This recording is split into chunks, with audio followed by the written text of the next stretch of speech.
Frédéric Mistral, du fait libre national catholique au combat méridional. Donc le titre de l'intervention.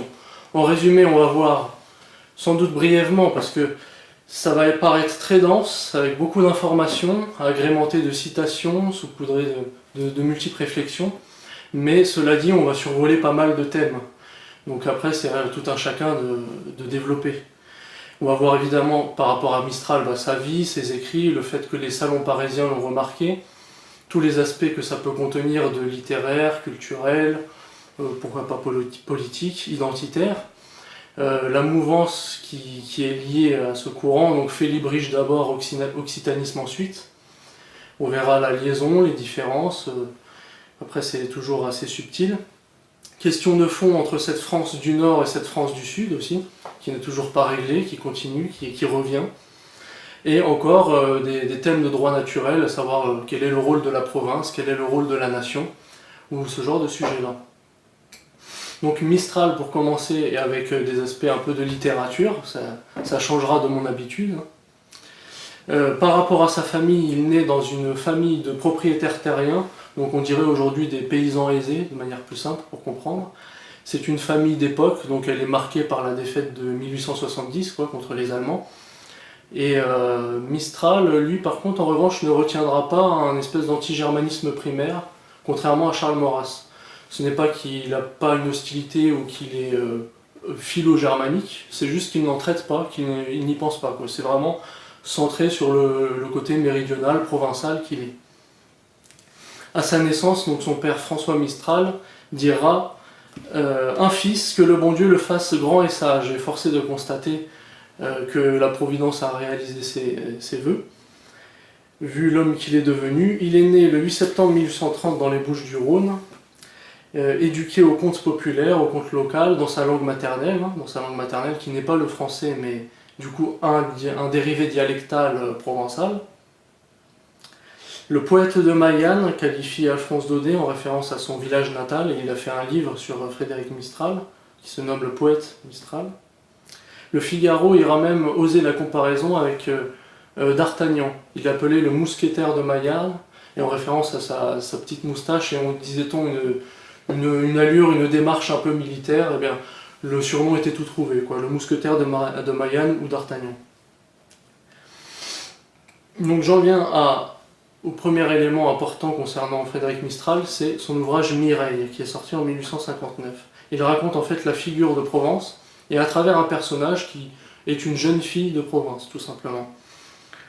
Il dit « Je chante une jeune fille de la Provence, dans les amours de sa jeunesse, à travers la Crau, vers la mer, dans les blés, humble écolier du grand Homère, je veux vivre. » Donc, humble écolier du grand Homère, on sent déjà la filiation avec ce romancier grec, qui... Après, il y a des débats historiques comme quoi il n'aurait peut-être pas existé, ou c'est un assemblage de... Bref, ça, on laisse le sujet. Le provençal est la langue initiale, d'ailleurs, et c'est toujours plus beau, d'ailleurs, d'étudier ces textes dans la langue initiale. C'est assez compréhensible, même si c'est un dialecte, parce qu'il est assez latinisé et francisé du reste. En plus, le provençal était comme une matrice des langues méridionales depuis la Renaissance. Et il a eu une bonne influence, et comme quoi c'était d'ailleurs de bonnes expressions. Il ne faut pas croire que c'était une espèce de dialecte qui pouvait vous permettre uniquement de dire j'aime bien, j'aime pas, je mange. Non, c'est beaucoup plus poussé que ça. On pouvait vraiment s'exprimer en provençal. Voilà tout ce que l'on peut dire. Donc le texte initial correspond mieux tout de même. Lamartine le place spontanément à hauteur de Virgile et Dante. Donc là aussi on voit bien Homère, Virgile, Dante. Ça fait un petit peu Europe méditerranéenne d'ailleurs. Et même il y a une comparaison moderne qui a été osée par certains par rapport à Charles Péguy, par exemple, pour l'aspect littéraire. Voilà. Ils ont dit c'est un autre Charles Péguy, un nouveau Charles Péguy. Et à cette époque, c'était un jeune poète de 28 ans seulement. Donc je donne un peu plus sur les récits d'évangélisation de la Provence, par exemple, qui est un bon vestige grec, qu'il raconte dans le chant 11, après avoir cité la Genèse, la Nativité du Christ. On voit bien dans quel cadre il s'exprime. Il dit « L'arbre de la croix, ô Mireille, sur la montagne de Judée, était encore planté droit sur Jérusalem, et du sang de Dieu encore humide. Il criait à la cité du crime, endormie là-bas, dans l'abîme, qu'as-tu fait? Qu'as-tu fait du roi de Bethléem? Et le pauvre peuple était triste, car il voyait bien qu'il était son Christ, celui qui de la tombe, soulevant le couvercle, c'était comme un jeune aigle élevé dans les cieux. Ah, on le regrettait dans la Judée. Le beau charpentier de Galilée, le charpentier aux cheveux blancs, qui attrapait les cœurs avec le miel des paraboles. Et donc généralement sur Mistral, tous ces textes, il arrive à lier à la fois l'Antiquité, à la fois l'Antique et le chrétien médiéval, à la fois l'amour humain et l'amour divin. Il joue de tous ces thèmes-là, et tout en jouant aussi de la région et de la nation. Tout ça, ce sont des thèmes auxquels on va venir, et de la puissance du discours avec des héritages, de ces héritages gréco-romains finalement, qui se ressentent vraiment à travers lui. Il les connaît, il en joue, il le montre. Il détaille, il montre dans ses ouvrages tout simplement la coutume d'époque, la vie des villages, le rôle des familles. Voilà, c'est vraiment, pour s'intéresser au quotidien de l'époque, on peut lire Mistral par rapport à ses villages et tout ça. Et seul par rapport à Mireille, quelques ecclésiastiques s'y sont opposés de manière véhémente, d'Aix-en-Provence. Il a fallu juste un petit passage, très court, mais qui en effet donne des détails corporels, disons, en fait. Et c'est un peu ce qui est compliqué quand on parle au travers d'une femme, c'est un risque, on risque de donner ce genre de détails corporels. Et là, ça suffit pour que certains clercs déclarent que c'est une œuvre immorale, voire érotique et tout ça, ça allait jusque-là. Mais globalement, même des ecclésiastiques l'ont soutenu. On connaît le chanoine Emmanuel d'Alzon de Nîmes, qui prend sa défense publiquement dès le début, qui l'invite à des représentations publiques, enfin la liaison s'est faite tout de suite. Et donc Mistral part à la conquête des salons parisiens, qui à l'époque, aujourd'hui il y a peut-être des restes, mais étaient vraiment très prégnants. Hein. Les salons de lecture sur Paris même, c'était classique. Donc Mireillot, une victoire littéraire que le Grand Paris vient à saluer. Le 1904, il touche pour cela un prix Nobel en littérature. Et malgré tout, parce que ça le contraint un peu de remonter un peu sur Paris, il fait le choix de rester dans son village natal. Il aurait très bien pu rester sur place et se dire je vais pouvoir fonctionner encore plus vite et encore mieux en étant là depuis Paris. Non, il fait le choix d'être dans son propre village. Et c'est un ouvrage, celui-ci, qui est reconnu dans toute la mouvance doc, puisque c'est l'élément qui va lancer le courant en fait. Et Renaissance doc, c'est connu dans tout là-dedans, mais aussi au-delà, hein, évidemment. C'est pas uniquement méridional et méridionaliste. Donc le fait occitan et ses troubadours, si j'ose dire, sont reconnus à partir de là. Et après ça, les faits libres, dont je vais parler également, vont redoubler d'efforts, évidemment. Ça va créer une dynamique. Il était même question qu'il entre à l'Académie française. Le premier gros blocage qu'il y a eu, c'était par rapport au fait qu'il n'écrivait pas en français, mais en dialecte. Et là aussi, j'y reviendrai, parce qu'il y a Édouard Drummond qui a fait une très bonne réaction à ce sujet. L'Académie avait déjà accepté d'ailleurs Jasmin, qui était un poète de langue doc précédemment, en 1858. L'Académie française a été fondée par Richelieu, hein, d'ailleurs. Et voilà, hormis cette critique hostile contre un patois de France, parce qu'en fait c'est ça, il écrivait en dialecte, mais c'est un patois de France, il ne faut pas exagérer. Et en plus saisissable, comme je disais, par le côté latinisé, francisé. Il aura fait couler de l'encre partisane d'un côté et de l'autre, j'en traiterai brièvement là aussi avec des bonnes déclarations. Des fois il y a eu une utilisation pas très politique, hein, d'ailleurs ça pouvait être une défense uniquement littéraire ou une défense au contraire très politique et partisane, il y avait des deux. Voilà. Et d'ailleurs, là, pour le défendre, Charles Maurras, dans son livre Mistral, il y a un chapitre Utilité du particularisme provincial, il dit, en défense de Mistral, ceux qui l'attaquent en prétextant l'intérêt de la langue française s'en soucient comme de leur première chemise. Eux qui ne se souviennent de défendre l'esprit français contre aucun des agents du cosmopolitisme. Ce brusque amour de la patrie leur remonte au cerveau contre le seul Mistral. Ils jouent les patriotes quand il y a un provençal qui parle, en gros. Donc là c'est déjà excellent, je vous avais parlé de Drummond, mais là c'est déjà pas trop mal. On peut citer quelques autres productions de Mistral, évidemment. Il y a les Îles d'Or qui regroupent toutes ses œuvres. D'ailleurs, si on veut découvrir tous les écrits complets de Mistral, autant se procurer directement ça. Hein. Sorti en 1875, donc là c'est chapitre Les Chansons, un petit hymne au soleil pour changer d'atmosphère. Le soleil éclaire le monde, et le chauffe et le nourrit. Dieu nous garde qu'il se cache, car ce serait la fin de tout. Fais briller ta lampe blonde, chasse l'ombre et les fléaux. Vite, vite, vite, montre-toi, beau soleil. La Gazette de France, qui est un journal royaliste, et d'ailleurs le rédacteur est un prince, le prince de Valoris, 4 mai 1888, soutient son ouvrage Nerto, c'est Nert en français. Il dit « C'est une magnifique profession de foi spiritualiste et chrétienne, une protestation énergique contre le matérialisme moderne. » On peut citer dans ses productions, ce dont on a parlé précédemment hors caméra, La Cupo Santo de 1867, qui est un chant qu'il a composé dans les normes mistraliennes à la base. On peut retrouver le chant assez facilement d'ailleurs sur internet.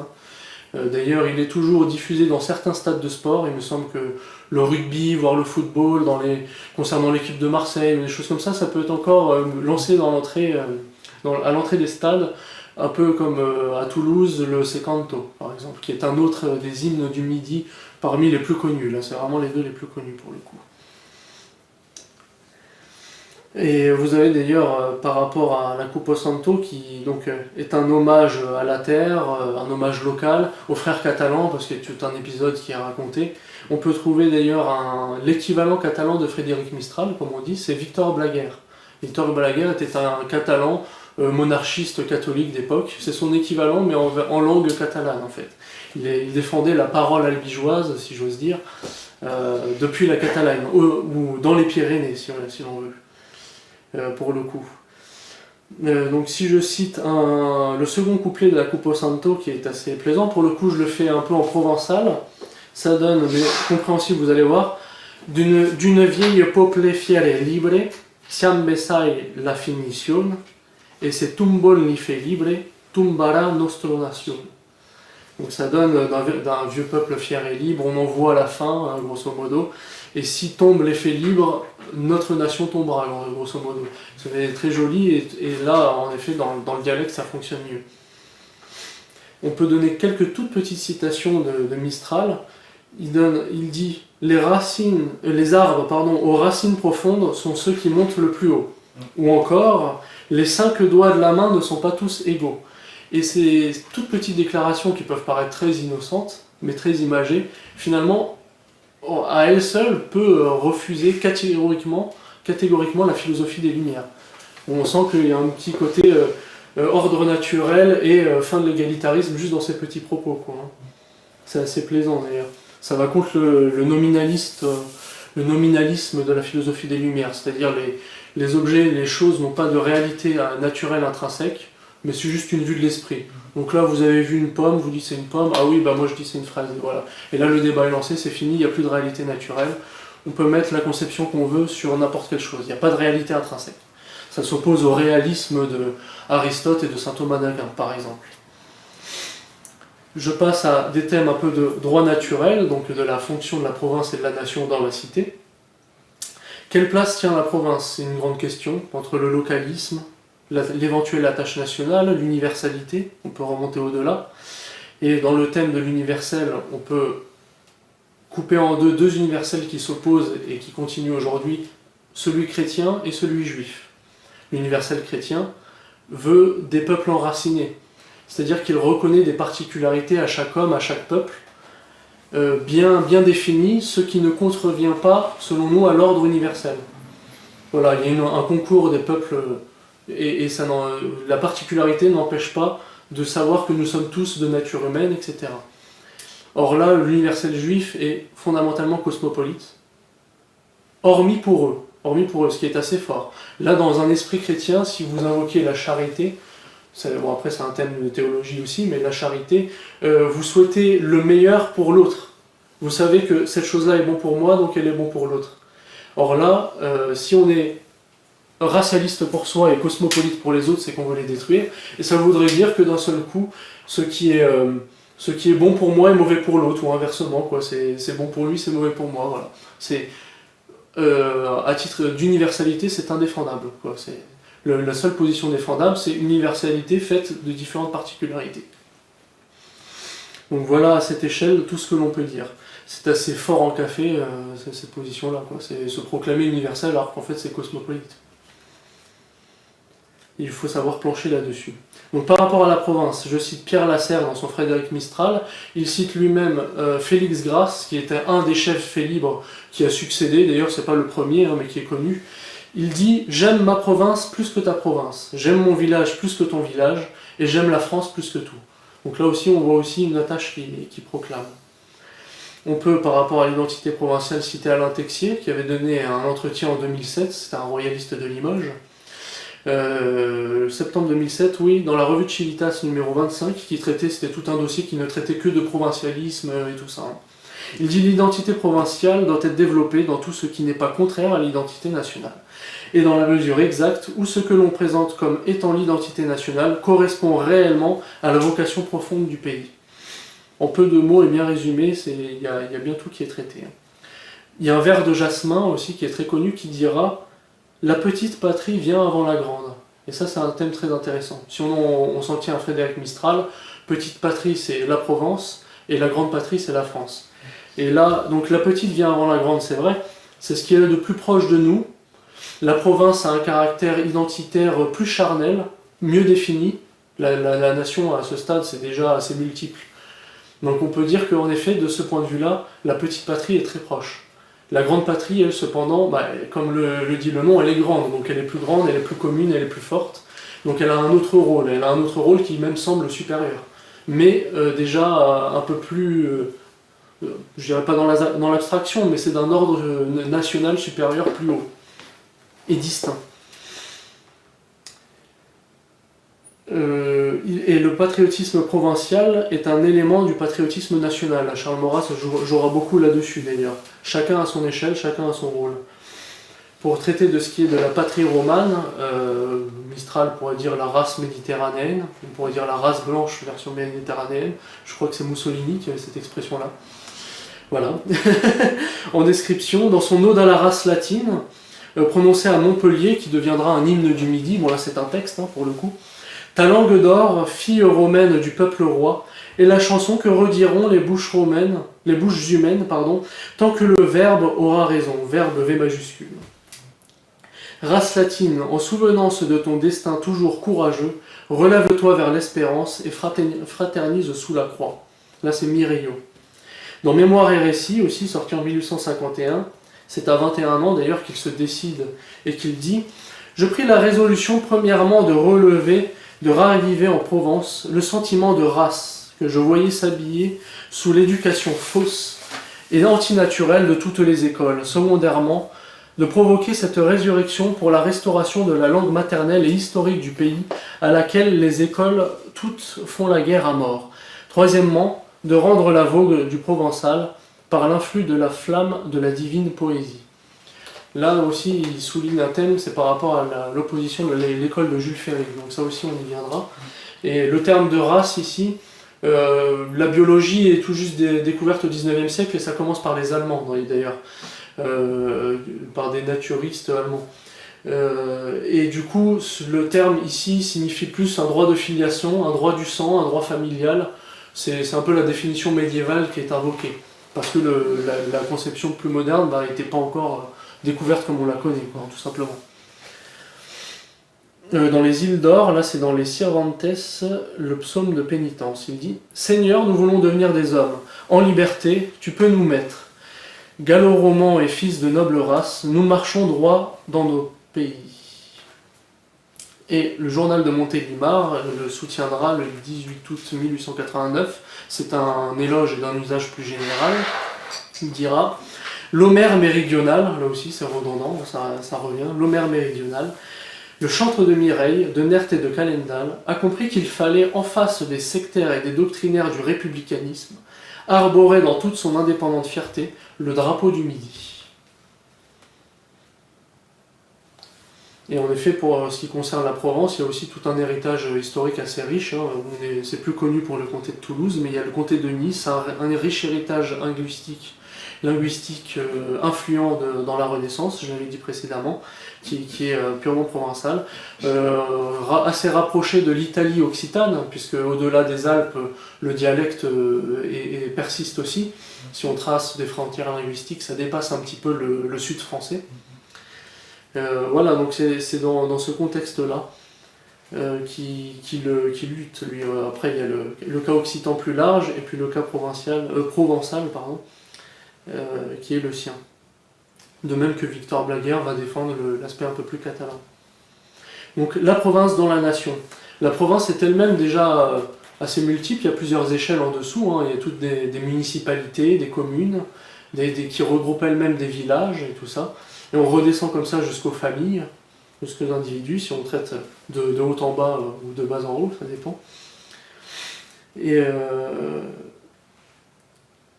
en effet, du coup, il y a toute une administration assez hiérarchisée déjà, et qui concourt, là, à l'échelle de la nation, ça fait comme une diversité de régions qui concourent au bien de l'ensemble, en fait, qui chacun dans son ordre particulier se rattache à un corps uni et à un même destin que l'État-nation va proposer.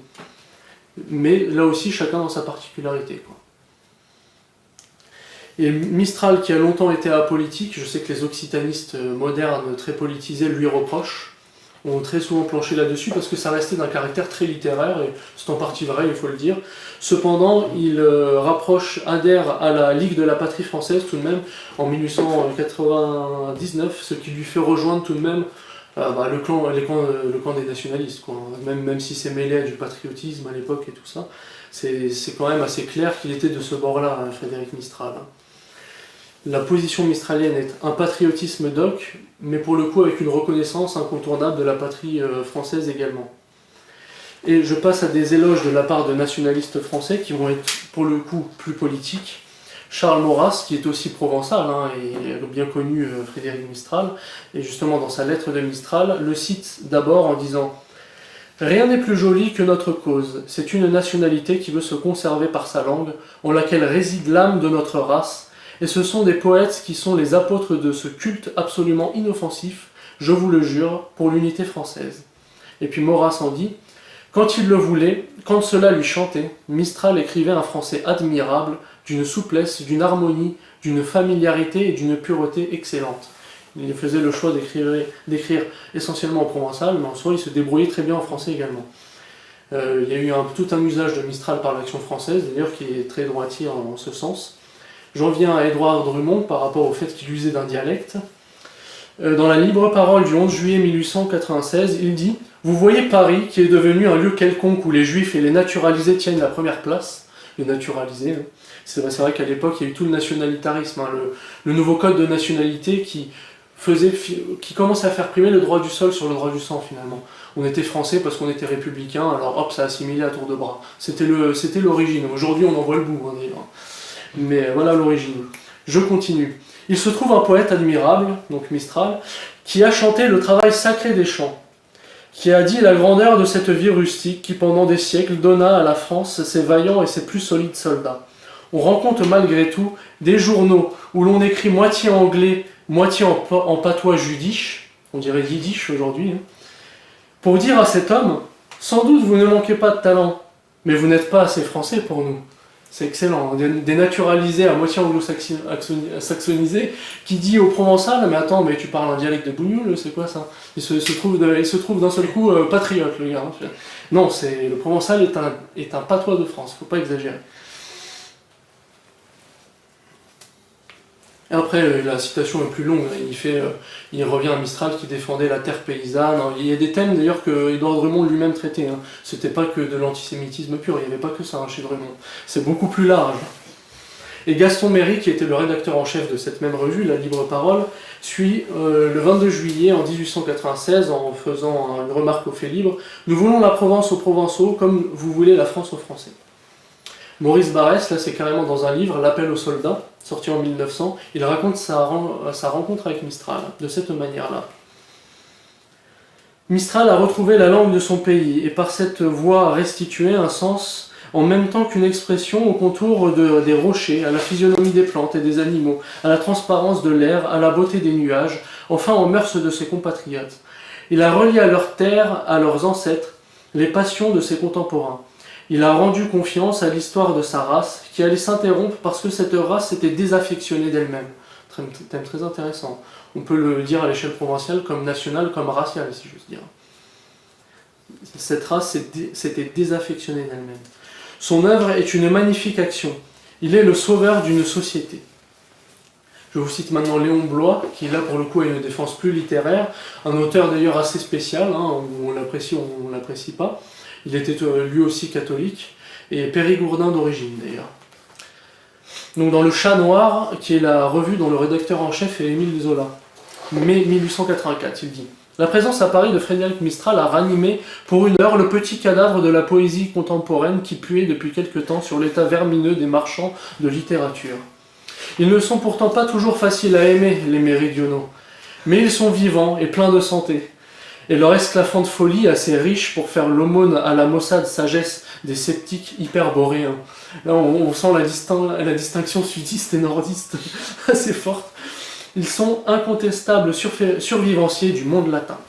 La suprême ressource de l'imprescriptible droit d'aînesse des races latines, l'antique langue provençale, aïeul de toutes les langues méridionales de l'Occident, chanteur sigalien et remueur d'âme, etc., etc. Je vous livre plein d'expressions qu'il avait données.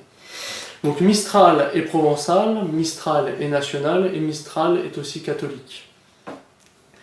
Il est dévot de Notre-Dame, il dit même que c'est Notre-Dame qui l'a sauvé de la peste le 29 août 1889, reine de Provence, sainte patronne de Mayenne. Dans Mireillot, chant 1, il dit « Vous, Seigneur Dieu de ma patrie, qui naquis parmi les pâtres, enflammez mes paroles et donnez-moi du souffle. » Là aussi, en provençal, ça fait toujours plus joli. J'ose pas parce que je connais pas assez. Mémoire et récit, il dit « Provençaux et catholiques, notre foi n'a jamais failli. Chantons tous, tressaillants, provençaux et catholiques. » Ça ressemble au chant de la catholique. Là. Vous avez un soutien de Marie Génat, c'est un pseudonyme qui est royaliste. Mais dans Mes amis et mes livres, il dit à propos des faits libres d'ailleurs, les faits libres enrôlés par lui, dans le texte ça fait référence à Joseph Roumanie, j'y reviendrai, enrôlés par lui sous la bannière de la croix, ne l'ont point déserté. Les chants qu'ils ont mis sur les lèvres de tout un peuple n'ont revêtu que de nobles pensées. Si l'on blasphème en Provence, comme ailleurs, ce n'est point faute des faits libres, et si l'on y loue mieux le Christ et sa mère, c'est leur gloire. Il est beau surtout de rester fidèle à sa foi monarchique et religieuse en dépit des courants du siècle. Les faits libres aiment passionnément la Provence, avec sa riche nature, son Rhône impétueux, ses vieux monuments pleins de souvenirs, mais ils aiment encore plus la France, leur grande patrie, et quand ils l'ont vue humiliée et sanglante, les strophes joyeuses se sont changées en hymnes de repentir et de supplication. Donc je passe à des thèmes un peu plus de culture et d'histoire à travers ce dont je parlais, donc de cette France méridionale du sud et de cette France septentrionale. Ce sont les expressions pour distinguer les deux.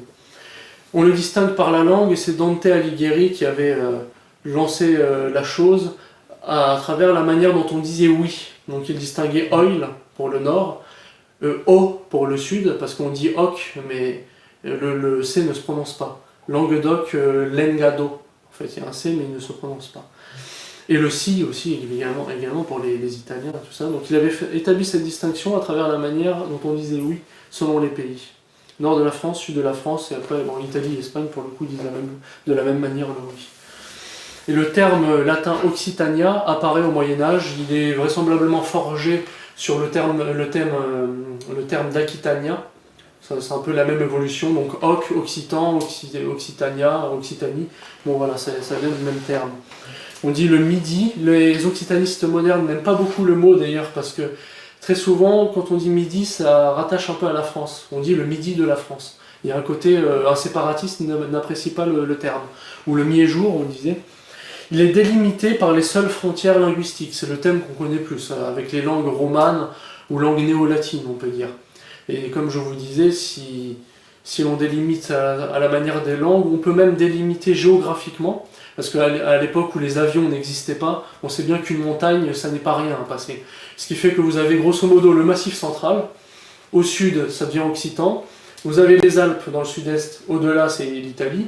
Vous avez les Pyrénées dans le sud-ouest, au-delà c'est l'Espagne, grosso modo. Les frontières linguistiques vont un petit peu plus loin, mais vous avez des bonnes délimitations dues à, j'allais dire, des sortes de frontières naturelles que sont les montagnes. On peut même ajouter les fleuves, sans doute, avec la Garonne, la Loire et tout ça.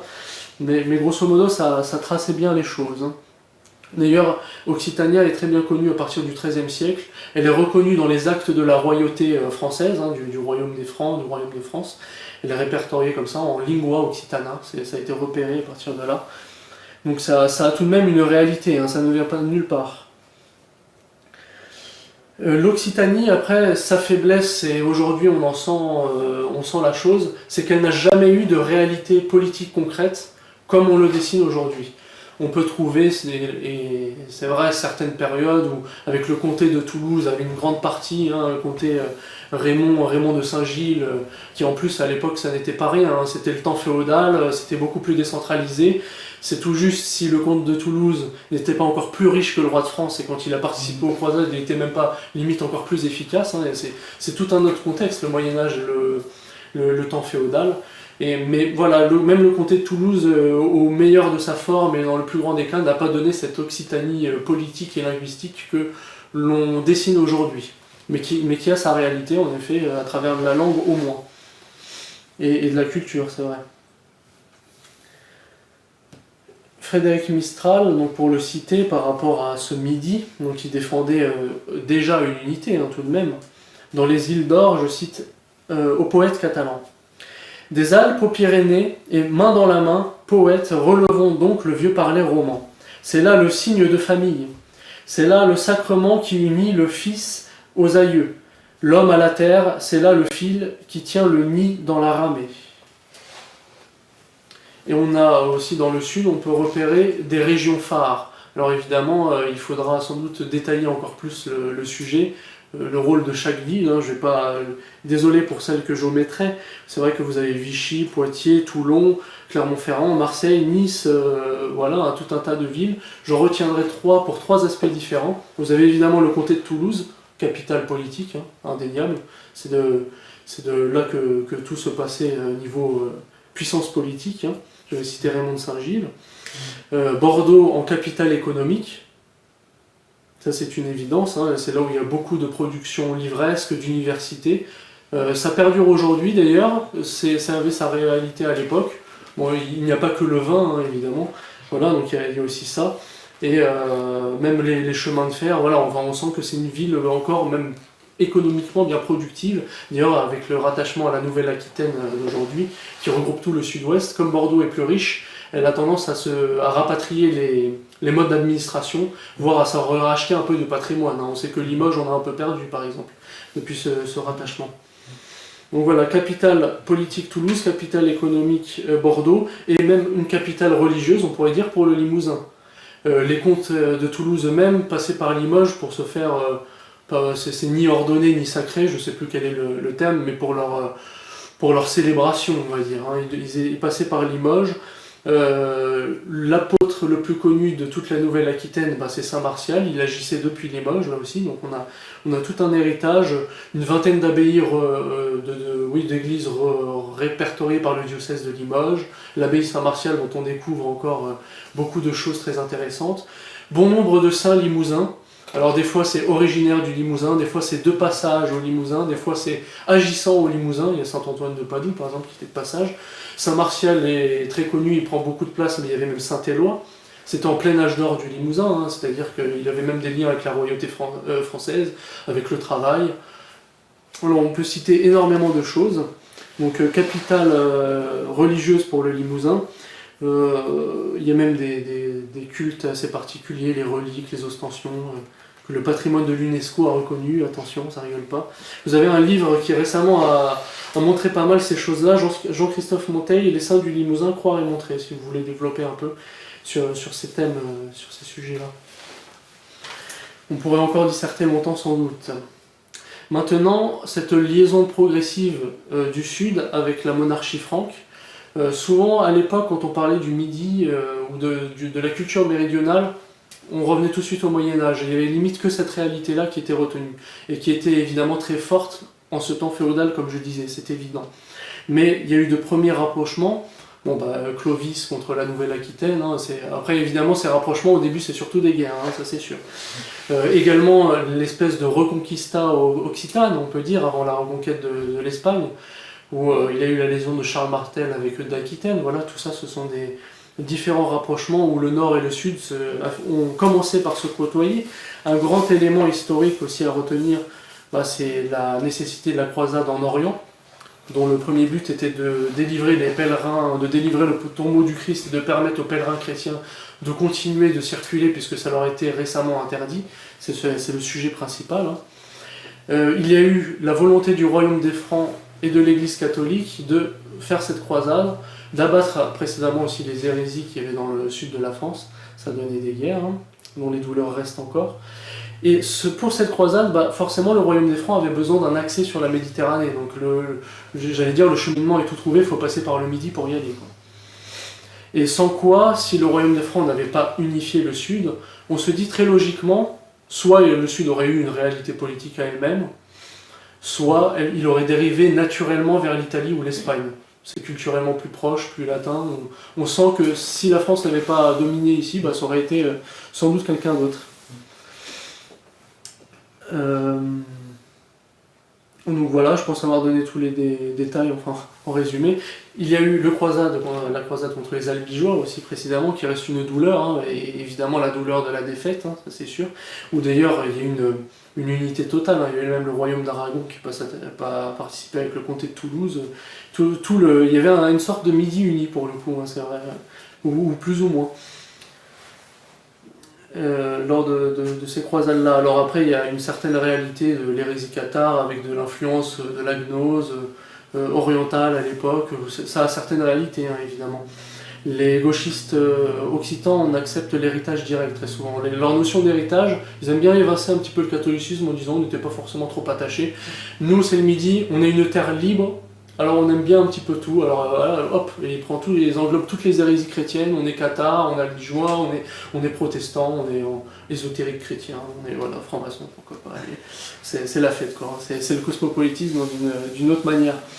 Donc voilà, ils acceptent cet héritage-là de manière non distinguée. Là, un conflit interne au sud est lancé d'ailleurs, c'est-à-dire qu'il y a les albigeois et les croisés, en parlant des méridionaux eux-mêmes. Tiens, Frédéric Mistral serait plutôt décrété croisé d'ailleurs, c'est-à-dire quelqu'un qui accepte le fait d'être un méridional, qui en est fier, mais qui proclame tout de même son rattachement à la France. Tandis que les autres sont plus séparatistes, et là on distingue avec ces mots-là, albigeois et croisés grosso modo. Il y a là un conflit interne au sud qui est lancé entre pro-français et anti-français. D'ailleurs, le nord-occitan, j'y viendrai, mais il y a une petite distinction aussi nord-occitan, sud-occitan. Là aussi, on peut trouver un petit conflit interne, c'est-à-dire que le sud-sudiste, il va considérer que limite Limousin, c'est déjà la Norvège, quoi. Hein. C'est un peu pour la petite blagounette là, selon Nice, hein, la ville de Nice. Tu regardes Limousin, Auvergne, ça commence à être Auvergne, Norvège, et alors l'île Nord-Pas-de-Calais, là, t'es déjà en Alaska. Hein. Ça c'est clair et net. Donc voilà, il y a un petit conflit interne. Le Nord-Occitan lui-même d'ailleurs s'estime parfois un peu à part. Voilà. Bon, c'est certes un peu moins marqué, mais c'est quand même Languedoc. Hein. Là, on est obligé de l'admettre, c'est clair et net. Hein. Et ce premier contact entre les deux entités nord-sud, en effet, on voit qu'il y a des différences de traitement. Des différences identitaires. Elles se voient directement. On voit un petit peuple un peu plus raffiné, tout ça, un peu plus fabuliste et tout ça. Ça fait un contact avec une nouvelle population un peu fêtard, un peu subtile. En contexte féodal, c'est très, très marqué, ça fait un petit peu poncif, hein, ce que je dis, je veux bien. Mais ça change du côté rauque nordiste, disons. Et il y a aussi le cas des troubadours, là c'est typiquement roman. On en trouve limite pas trop d'autres exemples. Je sais que les historiens aussi là sont en débat, c'est-à-dire qu'on pourrait imaginer que ça vient un peu aussi du nord de l'Afrique. Je n'ai aucun souci avec ce genre de sujet. La Méditerranée, il y a toujours eu des échanges, hein, faut pas en avoir honte. Et en effet, il y a peut-être des équivalents perses, de troubadours, des choses comme ça. C'est peut-être encore autre chose, mais en termes, sinon les troubadours que l'on connaît, c'est purement méridional, quoi.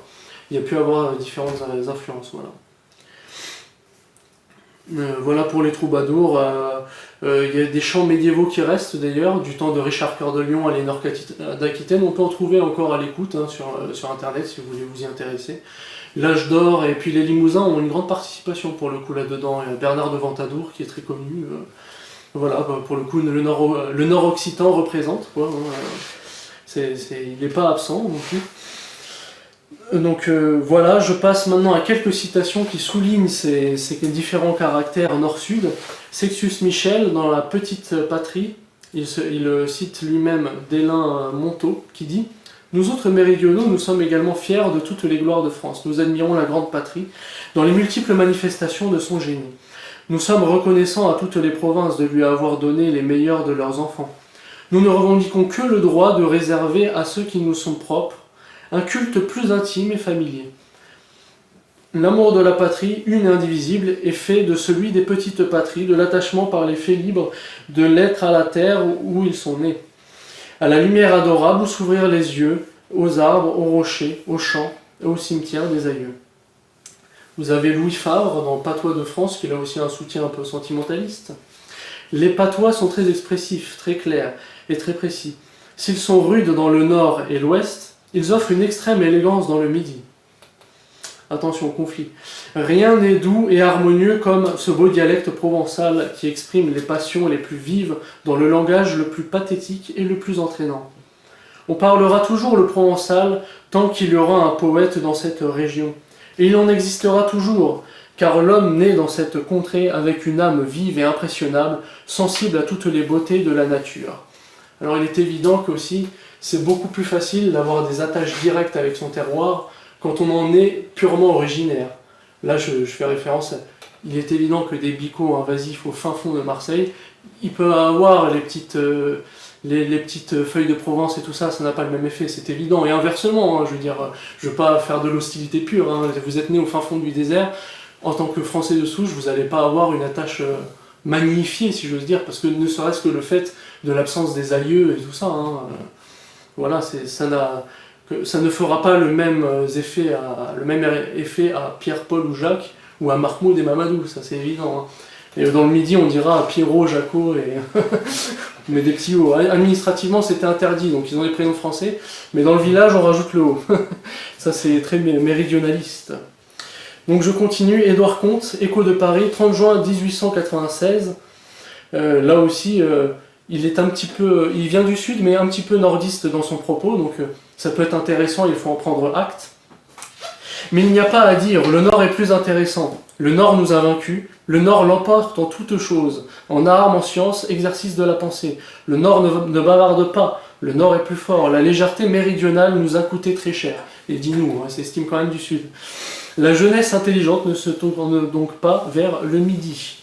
Et ça n'est peut-être pas tout à fait faux dans certains contextes. On sait qu'il y a même eu certaines périodes où on estimait de manière générale que c'était l'homme méditerranéen qui était supérieur. Je fais référence à Aristote lui-même. Hein. Aristote, s'il parlait des Germains, il disait qu'ils sont culturellement moins élevés. Et ça avait sans doute cette réalité à cette époque d'ailleurs. Il est évident que l'origine civilisationnelle de l'Europe est d'ailleurs très gréco-romaine, et que dans l'Antiquité, c'est là que tout se passait. L'Empire romain, enfin l'essentiel et le gros bloc, oui voilà. Et puis l'Empire romain était d'ailleurs assez méditerranéen. Il n'a pas régné, c'est pas non plus un empire purement européen, ça fait plus méditerranéen, même si ça part de l'Europe. Autre citation de Desmogeaux, Histoire de la littérature française, 1878 chez Hachette, je cite, là aussi distinction entre les deux est un peu conflictuelle. Les hommes du Nord étaient plus vaillants, mais aussi les plus barbares. Les hommes du Midi plus ingénieux, mais plus amollis. Ils se regardaient réciproquement, les uns comme des sauvages, et les autres comme des bouffons. C'est assez drôle. La muse provençale s'endormit sur les fleurs de son heureux climat. Elle s'enivra de sa douce harmonie, elle se fit des voluptés faciles et énervantes, comme ces parfums au milieu desquels se berce la somnolence des orientaux. Là, le thème est lancé, France du Sud, Orient de France. Alors, pourquoi pas, hein, c'est peut-être un peu exagéré, il faudrait dire sans doute que c'est la France latine, le Sud et la France latine.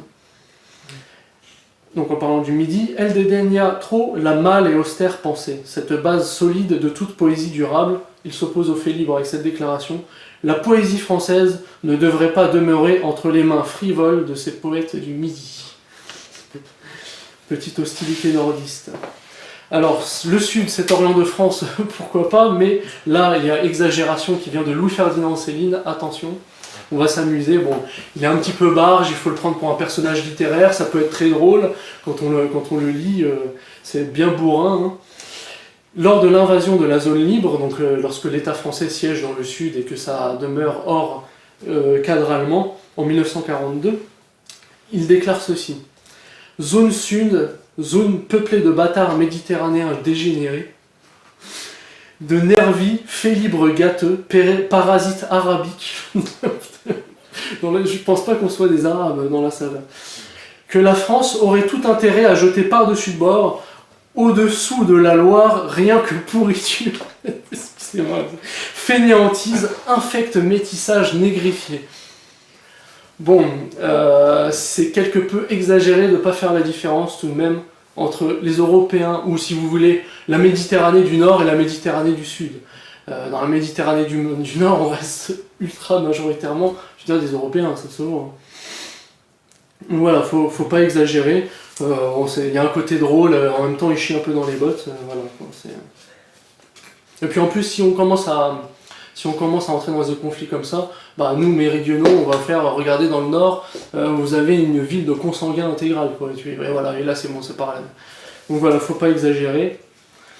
Et inversement, il y a l'antigermanisme de Maurras, justement, dans ce conflit, attention, nord anti-sudiste et sud anti-nordiste. Il a moqué, et d'ailleurs je suis assez d'accord avec ce propos, hein, Lucien Rebatté dans Les Décombres. On connaît Maurras dans Je suis mon romain, par exemple, il fait l'éloge de la romanité, de la France, mais essentiellement sans doute du Midi. Et il y a toujours chez lui une pique très anti-germaine, hein, quoi, qui récupère de l'Empire romain, sans prendre en compte les évolutions. Voilà, le germain c'est un barbare, c'est un type avec sa hache qui fonce dans le tas et qui n'a pas de cerveau en gros. Donc dans Les Décombres, Lucien Rebatté, qui a été un de ses élèves, qui s'en est séparé, qui après-guerre d'ailleurs a un petit peu dévié, il est très apprécié par la nouvelle droite, par certains nationalistes, bon, à juste titre, hein, il y a des livres intéressants venant de lui. Il a été très dur sur la forme contre Maurras, ça peut être même en partie un peu injuste, hein. Il n'est pas recommandable en tout, mais voilà ce qu'il disait. Maurras était prêt à livrer pour un temps indéfini, pour toujours même, Paris et 40 départements français, sous-entendu ceux du Nord, à la condition qu'il conservèrent bien à lui une France doc de 15 millions d'habitants, où l'on compterait vite 2 ou 3 millions de juifs bien nés, que l'on rééduquerait par le félibrige et la fière armée de Port-Tarascon, où l'on mitonnerait pendant 2 ou 3 siècles la future guerre germano-marseillaise. C'est vraiment, pour le coup, assez drôle, assez vrai. Et oui, c'est un peu exagéré. Et l'expression de juif bien né vient de Maurras lui-même. Il faisait référence à ces juifs un peu patriotes et tout ça. C'est ce au nom de quoi l'action française 2.0 d'aujourd'hui pourrait dire on assimile Zemmour, quoi, par exemple. C'est un peu l'équivalent pour le 3e millénaire. Donc voilà, il y a un petit côté autarcique chez Maurras à ce niveau-là, mais enfin. Donc pour traiter maintenant plus de l'histoire politique récente, c'est sans doute moins intéressant de se bloquer par rapport aux faits libres sur le contexte du Second Empire de Napoléon III, parce qu'il n'y avait aucun conflit dans les thèmes, dans les choses qu'ils défendaient, qu'ils aimaient, et que c'était plus permissif, disons. Mais par contre, quand vient la Troisième République, là, les soucis se font. Il y a un néo-jacobinisme, si on l'en veut, hein, la Troisième République devient néo-jacobine en référence à la première, de toute manière il y a une continuité, hein. Aujourd'hui nous vivons sur la 5e, qui revendique les mêmes principes de droits de l'homme, de philosophie égalitariste des Lumières, tout ça, voilà. Cette république maçonnique aussi, ça ne fait pas de doute, les francs-maçons s'en vantent eux-mêmes, les parlementaires étaient même en pourcentage majoritairement maçons dans cette république, quoi. C'est vraiment un fait significatif.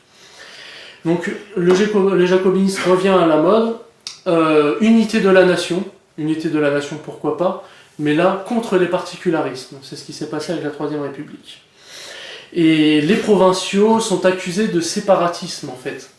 Non pas qu'ils soient directement politisés pour un séparatisme, mais le fait même que cette culture vit à travers eux, ce sont déjà des séparatistes. Donc il y a un côté uniformisateur de francisation très forte, quoi, venant de la capitale. Donc pour les peuples d'oc de l'autre côté, on veut continuer d'enseigner cette langue et cette culture qui était tout de même à l'époque, on rétablit le contexte, une langue maternelle. Un enfant provençal, il naissait dans une famille, il apprenait le provençal avant le français.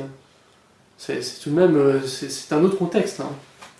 Il voulait que ça se soit encore enseigné à nos chères petites têtes blondes, selon l'expression consacrée, même si l'image clé du méridional n'est pas forcément très blond, je le reconnais, il est souvent très brun, ou sinon châtain, pourquoi pas, mais à moins d'avoir des origines visigothiques, ça existe.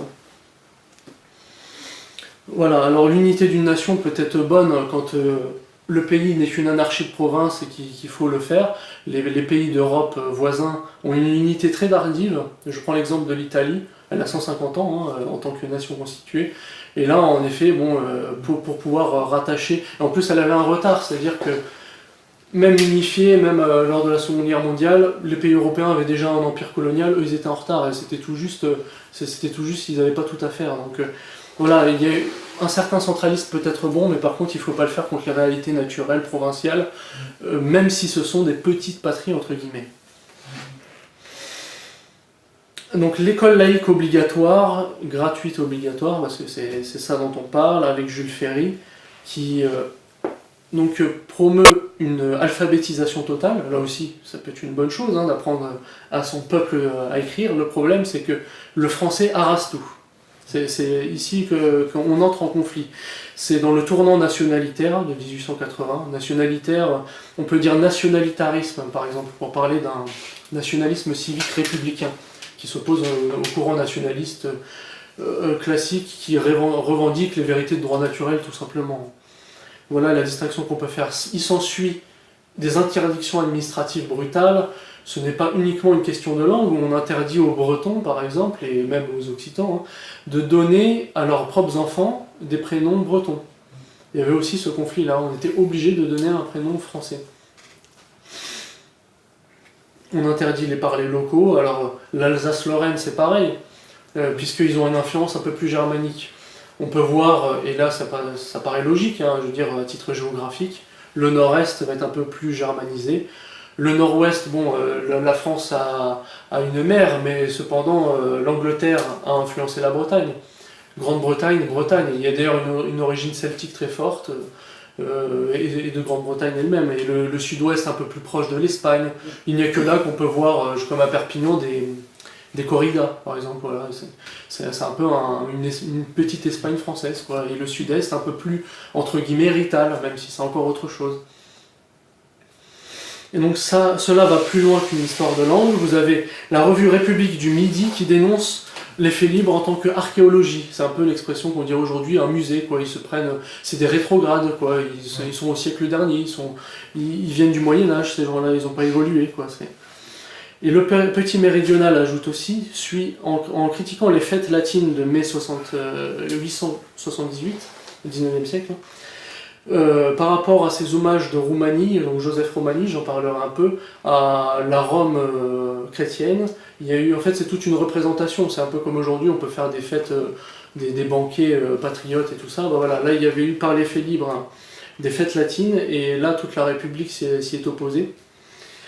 Mistral faisait l'éloge des fêtes chrétiennes et tout ça, et on sentait donc tout un aspect aussi anti-chrétien, c'est ça qui les dérangeait, plus que uniquement un cas anti-provincial. On peut citer un ennemi radical, Gustave Rousselo. Il a sorti une brochure « Abat les faits libres », purement et simplement, en mai 1894. Nous demandons la tête de tous les faits libres et autres partisans de la résurrection des dialectes disparus. Alors, à une époque où ils n'étaient pas vraiment disparus, d'ailleurs. Il s'agit de notre langue et presque de notre nationalité. Ce n'est pas sans raison que l'allemand réclame comme allemande toutes les terres où sonne le ya. Donc là, c'est ce dont je parlais avec le nationalitarisme. Le parallèle avec l'Alsace-Lorraine est tout trouvé, il a raison. Et en fait, pour eux, ils voient là un peu des nouvelles Vendées se lever. Les Occitans paraissent comme des chouans du 19e siècle finalement. Même si évidemment ça prend une autre forme. Hein. C'est pas des paysans qui prennent des fusils, on est dans un tout autre contexte. C'est plus administratif, plus politique, plus pernicieux, moins direct, moins violent, il n'y a pas de massacre. Voilà, mais par contre, interdiction administrative, judiciaire, politique, là ça y va. Hein. La répression est forte. Et donc ce sont ces nationalitaires qui arrasent tout, qui sont d'ailleurs à l'origine de ce code de nationalité qui aujourd'hui a complètement dégénéré et considère français de papier des gens qui ne sont même pas français de sang, mais même, je veux dire, de cœur, quoi. Voilà. Donc, on voit les bouts du code de nationalité comme il était, Dremont disait les naturaliser, et là comme il est aujourd'hui, mais un stade de cancer aggravé et avancé. Donc je traite maintenant d'action des faits libres, donc le fait librige, c'est le mouvement. La définition du terme fait libre, en grosso modo, ça donne un prosateur en Languedoc, hein, pour donner la définition assez large.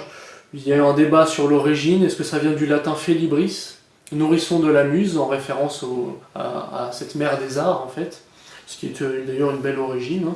C'est traduisible en occitan par docteur, et donc on vient dire là que les faits libres sont là pour soigner la tradition, soigner la langue, soigner la culture, de manière poétique. Aussi, il y a une autre origine qui dit fait libre, celui qui fait les livres. Et c'est assez intéressant parce qu'au XIXe siècle, où vient l'imprimerie, en effet, c'est cette forme littéraire qui va être employée, et des livres dans ce contexte-là. Donc, petite histoire du phénomène félibrien, Joseph Romani est incontestablement le premier chef, le créateur premier, ne serait-ce que par son âge, il a été le premier à agir, il a sorti quelques brochures précédemment, et c'est lui qui même multipliait déjà des activités de défense en ce sens. Et il y a encore aujourd'hui, Joseph Romani est connu hein, dans des fêtes de village et encore des hommages, vous pouvez voir son nom revendiqué, il reste un héritage tout de même hein, par rapport à lui. Et Mistral, c'est le même contexte, ils se rencontreront lors de leurs études notamment. La date clé à retenir c'est 21 mai 1854, c'est là où 7 poètes se rassemblent sur base d'un thème populaire et se nomment eux-mêmes en groupe les Faits libres. C'est une première fondation méridionaliste, on peut dire politique, bien que le but premier soit cette diffusion et défense de leur culture propre, tout simplement. Donc c'est pourquoi le débat peut-être politique interne, religieux interne, est plus ou moins mis de côté. Hein. Ils sont volontiers plus droitiers, plus monarchistes à l'époque, ça c'est évident, de fait. Après, officiellement, ni de droite ni de gauche en tant qu'association.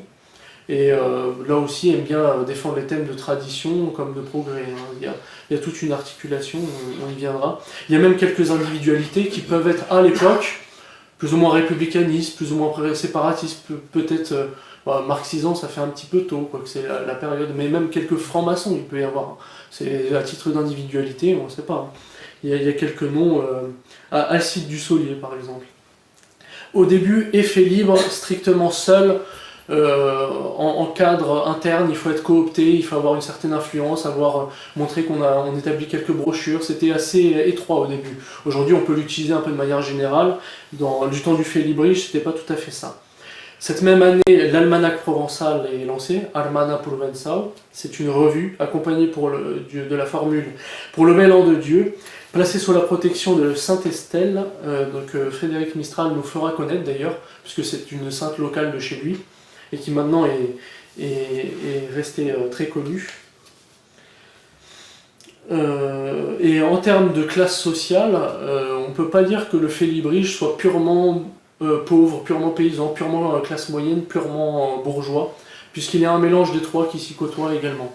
Il peut y avoir une classe moyenne comme elle était à l'époque.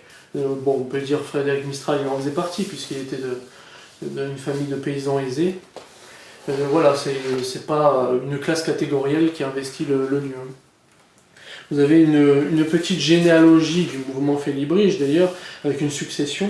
Donc Roumanie en premier, je disais, si on ne parle pas de Mistral, 1888 à 1991, Félix Grasse que j'avais cité 1891 à 1901, Dévoluy 1901 à 1909 et Valère Bernard 1900, à partir de 1909, parce qu'on sait que Après, la guerre de 14-18, évidemment, va interrompre un peu tout ce genre d'activité. Hein. Ça, c'est un phénomène général et c'est une évidence.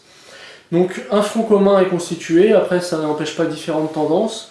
Une unité qui n'empêche pas des conflits humains et doctrinaux. Bah, ça, c'est comme dans toute société. Hein. Comme on dit, on trouve de tout en société. Les faits libres peuvent être un peu pro-occitanistes uniquement, pro-France en même temps, séparatistes, mais à l'époque, il est évident que le courant majoritaire était monarchiste. Quand vient d'ailleurs l'État français du maréchal Pétain, il soutient ultra majoritairement. Je pourrais peut-être y revenir d'ailleurs. Je perds un peu ma ligne. Sans doute que les éléments monarchistes aussi y ajoutent le thème de l'ordre familial aussi. La famille n'est défendue plus que par eux à l'époque. Voilà.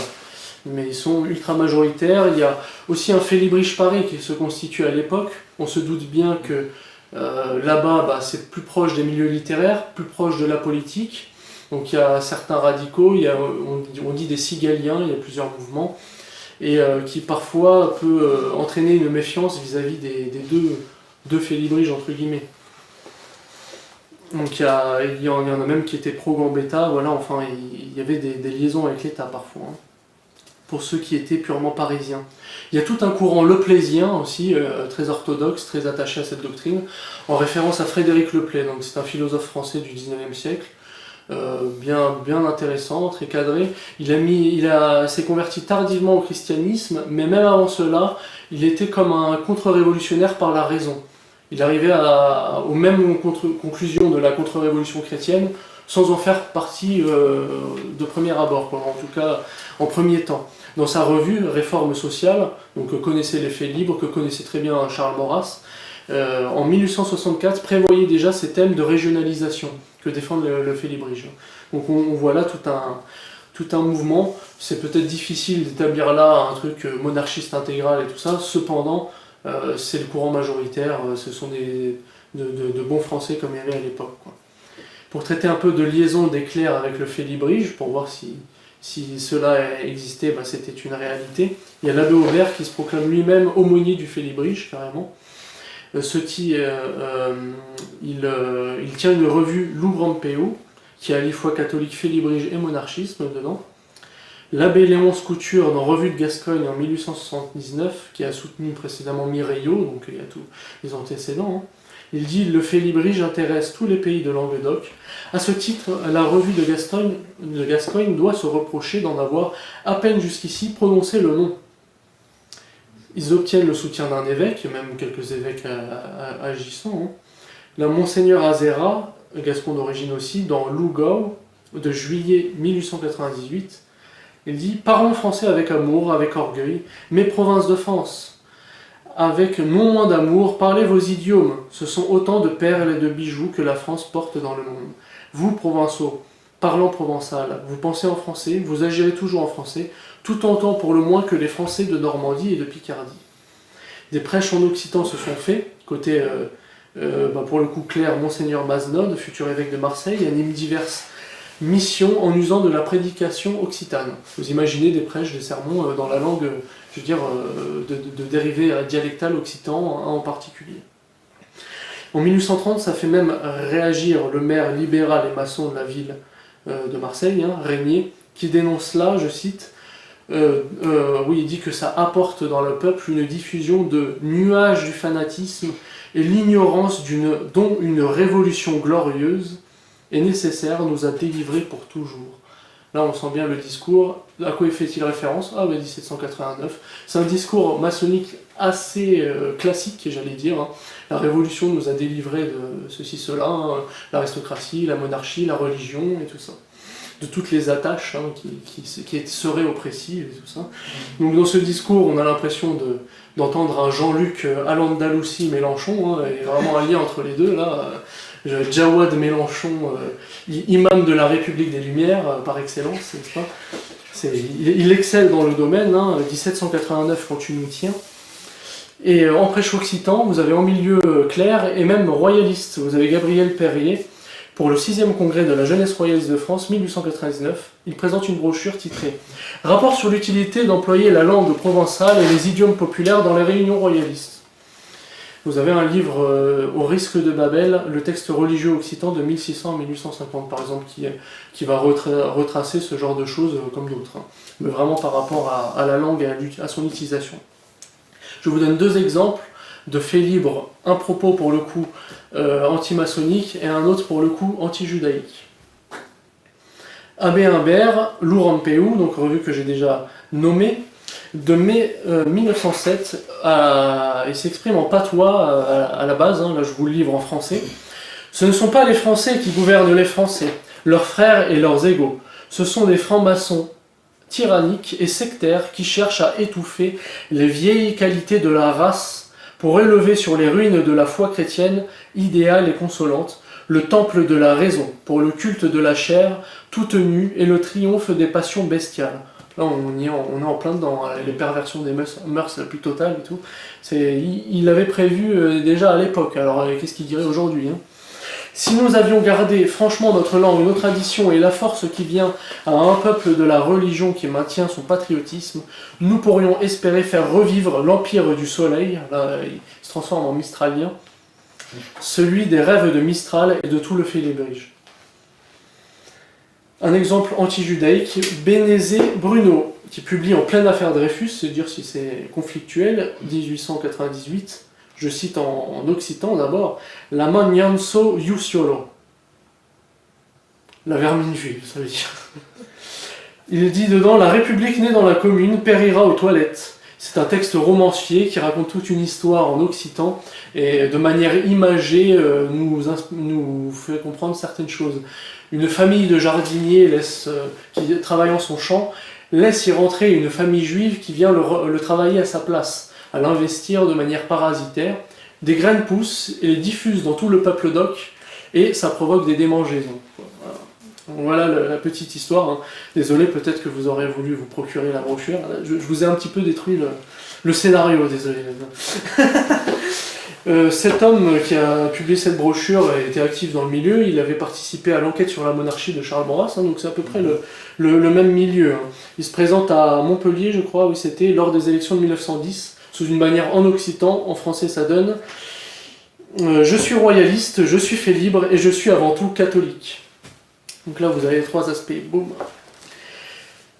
Pour traiter un peu des sciences face au FEDOC, qui a donc étudié la matière occitane d'ici là. Les spécialisations arrivent fortement au XIXe siècle. D'ailleurs, on aime bien distinguer un petit peu tout, ce qui donne une faiblesse, c'est-à-dire qu'on a un point de vue assez partiel parce qu'on n'a pas la globalité des choses, mais qui par contre, dans le point partiel, arrive en profondeur à détailler certaines choses. Donc première des sciences, et par rapport à l'occitanisme, c'est quand même la linguistique, hein, il faut le reconnaître. Première des disciplines, la plus reconnue. Voilà, après on peut traiter tout l'aspect historique, la Gaule romaine, la Gaule, puis l'invasion romaine donne un langage celtique à la région, un langage latinisé ensuite, le français qui arrive par-dessus le marché. Il y a tout un traitement historique linguistique. Et des revues étaient lancées dès 1887 pour défendre déjà ces patois occitans à l'époque, deux revues rivales, Revue des patois et Revue des patois gallo-romains à l'époque. Il y a même Mistral qui a passé 20 ans de sa vie à travailler un dictionnaire franco-provençal qui s'appelle Le Trésor du Félibrige. 20 ans de travail pour ceci, et qui est encore d'ailleurs disponible.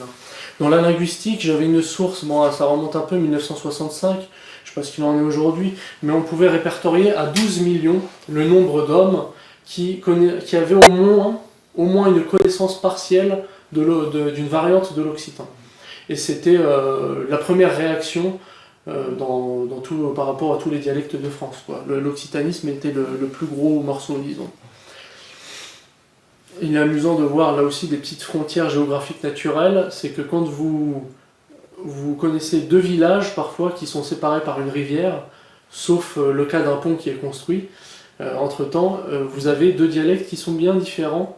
Ça va toujours être languedoc, si on ne connaît pas, c'est ressemblant. Mais quand on parle vraiment la langue du village et qu'on se rend compte, là on se dit qu'est-ce qu'il me raconte l'autre. Une petite rivière, un petit fleuve, ça y est, la distinction est marquée, quoi. Vous avez la littérature aussi, qui est une science qui peut étudier l'histoire littéraire de ce mouvement. Voilà, on va étudier les fabulistes, les troubadours, les différents jongleurs qu'il y avait, les contes populaires aussi qui existent encore. Il y a l'histoire tout court, comme je vous disais au début, si l'on parlait du Midi, on disait ah oui mais au Moyen-Âge, c'était le seul aspect qui était retenu, temps féodal, Moyen-Âge, ah oui, le comté de Toulouse, machin, d'accord. Et donc il a fallu attendre encore le siècle suivant, sans doute 20e, pour commencer à analyser encore sous un autre angle. Bah, là on voit qu'il y a eu le Félibrige, les Félibres, et ensuite le mouvement occitaniste. Donc il y a cet aspect historique, où on retient d'abord le Moyen-Âge, mais il n'y a pas eu que ça. Et c'est les méridionaux eux-mêmes en fait qui aussi ont fait valoir ces choses-là, hein, il faut le reconnaître. Il y a même une science qui n'est pas retenue, on pourrait dire la biologie. C'est aujourd'hui sujet noir, attention, mais ça pourrait être intéressant, hein, donc on n'est pas retenu et pour cause, de savoir un peu l'aspect ethnique, pourquoi pas. On sait que, je sais pas, dans le sud-ouest, il y a une gouvernance visigothique, plus ou moins, après les invasions barbares, donc ça faisait plus office d'administration et d'aristocratie. En termes de métissage, ça devait pas être un énorme pourcentage. Donc c'est évident que ça doit être des terres assez celtiques, romanisées, avec une partie visigothique. D'ailleurs, ils nous ont un peu laissé le nez d'Iner, si j'ose dire, on appelle ça comme ça en Allemagne du Sud. J'ai un peu hérité de ce nez-là, et c'est aussi constatable chez Cyrano de Bergerac, qui est un Gascon. Ouais, le bon nez d'Iner, qui lui fait un peu visigothique pour le coup. Voilà tout ce que l'on pourrait dire, hein, linguistique, histoire littéraire, histoire, biologie, pourquoi pas. Donc la Renaissance doc, quelques propos de Philippe Martel, qui est un actuel universitaire bordelais, qui fait un gros travail à ce sujet-là. Comme les occitanistes modernes, il ne faut pas trop leur en demander en politique, il ne faut pas trop leur en demander en religion, hein. Mais bon, sur les thèmes rappel historique, défense de la chose, linguistique, culturelle, il y a beaucoup d'informations et du moins à prendre. Il a écrit Les Félibres et leur temps. Il écrit dedans « Le Félibrige porte l'idée d'un Midi unitaire, des Alpes aux Pyrénées dira Mistral. C'est son espace de référence tel que le définissent les préambules des statuts, quel que soit le nom qu'il lui donne. La Provence du premier statut de 1862 est synonyme de Midi tout entier. » Dit l'article 1. En 1876, c'est de Midi mi-jour qu'on parlera, avant que le statut de 1911 introduise un vocable nouveau, Occitanie. Les Félibres eux-mêmes ont quand même employé le mot Occitanie. Par ailleurs, Ernest Renan, quand il voit les Occitans, il fait des comparaisons en disant tiens, ça fait penser un peu aux Bretons, et il appelle les Bretons les Félibres de l'Ouest.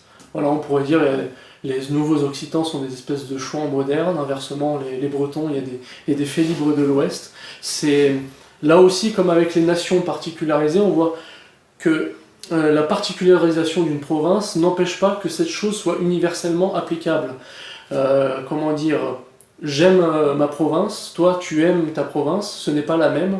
Cependant, nous sommes animés du même sentiment, amour de la province, et celles-ci peuvent concourir sans que ce soit forcément conflictuel, hein, tout simplement. Donc là aussi, ce sont des thèmes à traiter et dont on doit régler le sujet. Toujours par Philippe Martel, les Provençaux fournissaient 51% des noms cités dans la défense du Fédoc, disons, entre 1861 et 1870, donc ils sont majoritaires. Au moment donc où ils font littéralement main basse sur le concours néo-roman. La décennie suivante, ce chiffre descend à 46%. À la fin de la période 1900-1914, il est tombé qu'à 17%. Les Languedociens ont conquis le terrain perdu, et entre 1900 et 1914, ils représentent 73% des noms cités. Inexistants au départ, les Gascons arrivent à leur côté à 7%. Seul le Nord brille par son absence. Il entend par là le Nord occitan. On a été un petit peu mou à la réaction. Malgré la présence occasionnelle du Limousin, l'abbé Joseph Roux, ou du Dauphinois Ernest Chalamel. Entre ce côté Provence et côté Languedoc, Mistral il le soulignera déjà à l'avance en disant « La Provence chante et le Languedoc combat ». Vous avez d'ailleurs Mistral, quand il remonte au Grand Paris, qui tient un discours après des décennies de Félibrige, il retrace ça en disant « Il y a eu maintenant 1200 ouvrages de culture occitane qui ont proliféré depuis toutes ces activités-là. Peut-être qu'il faudra revoir le chiffre, je ne sais pas s'il est un peu gonflé, mais grosso modo ça donne une idée et ça a sa réalité. Vous avez l'abbé Joseph Roux que j'ai cité, qui est intéressant à étudier, donc il défendait en effet la culture occitane depuis le Limousin, le Nord-Occitan, mais ça peut être plus large que ça dans ses ouvrages. Il y a Pensée de cet abbé qui est un ouvrage philosophique, et plein de petites réflexions profondes, assez courtes et accessibles à la compréhension, qui sont très intéressantes par exemple. Un ami me l'a fait découvrir, c'est très intéressant. Et la marche, qui a été rattachée au Limousin, elle, comme elle est plus proche du nord, a subi quelques influences du pays d'Ol, par exemple. Le dialecte est un petit peu mêlé. D'ailleurs, la marche, je crois qu'en langue ancienne, signifie un peu la frontière. C'est un pays qui faisait un peu office de frontière, entre nord et sud. C'est comme quoi, quand on parle de ces sujets, vous voyez, il y en a 1000 autres qui ressortent et qu'il faut traiter, qu'il faut régler, et que je fais, mais alors, croyez-moi, en survolant, malgré que ça paraisse dense. J'en viens à l'occitanisme moderne. On commence à s'approcher de la fin. C'est un peu une dernière annexe d'ailleurs avant de reconclure sur Mistral. Vous avez de nombreuses personnes, mais Jean-Pierre Clarisse de Florian, qui est reconnu, c'était un noble à l'époque, mais qui était acquis aux idées des Lumières, en pleine Révolution d'ailleurs, ce qui fait que la Révolution elle-même l'a quand même pourchassé, parce que c'était un noble, donc par définition, il avait beau être acquis philosophiquement à la chose, c'était un traître social, hein, il y avait déjà un côté marxiste à l'époque. Il est après coup accepté dans, entre guillemets, le jardin des faits libres tout de même, parce que ça a été un grand fabuliste, poète, romancier et tout ça. C'était un phénomène à l'époque, et il faut bien distinguer là, en effet, le côté culturel et politique. Cet homme-là, comme d'autres, ont défendu la culture occitane, c'est une évidence, ils l'ont propagée, elle vivait à travers eux, mais en même temps, ça ne veut pas dire que politiquement, ils ont les bonnes idées qu'il fallait. C'est deux choses totalement différentes, il faut savoir reconnaître, distinguer les choses, c'est l'art de l'intelligence, et voilà, reconnaître les torts et les mérites, pourquoi pas. C'est un phénomène où il y avait même des équivalents corses, on appelle Pascal Paoli le Jean-Jacques Rousseau corse par exemple. Les séparatistes corses actuels l'ont dans leurs références, vous voyez, donc ce nationalisme corse, entre guillemets, est un nationalisme civique républicain, il est évident, il est séparatiste, mais un côté aussi moderniste, un moderniste politique. Il faut le reconnaître. Et il y a aussi une autre origine radicale de gauche qu'on peut traiter chez les Occitans, Napoléon Peyrat, un premier occitaniste qui était anti-félibrige du 19e siècle, anti-félibrige par républicanisme, entre 1809 et 1881 il a vécu. Il était du comté de Foix, pasteur protestant, et très ami avec Lamennais.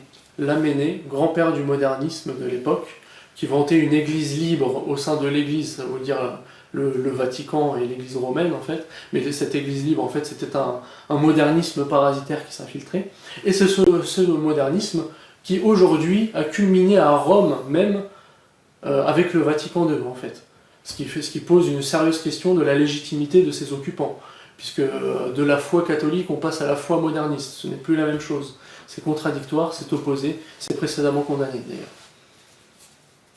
Vous avez Pachény de Saint-Pédis par exemple là-dessus. Donc voilà les liaisons de ce Napoléon Peyrat,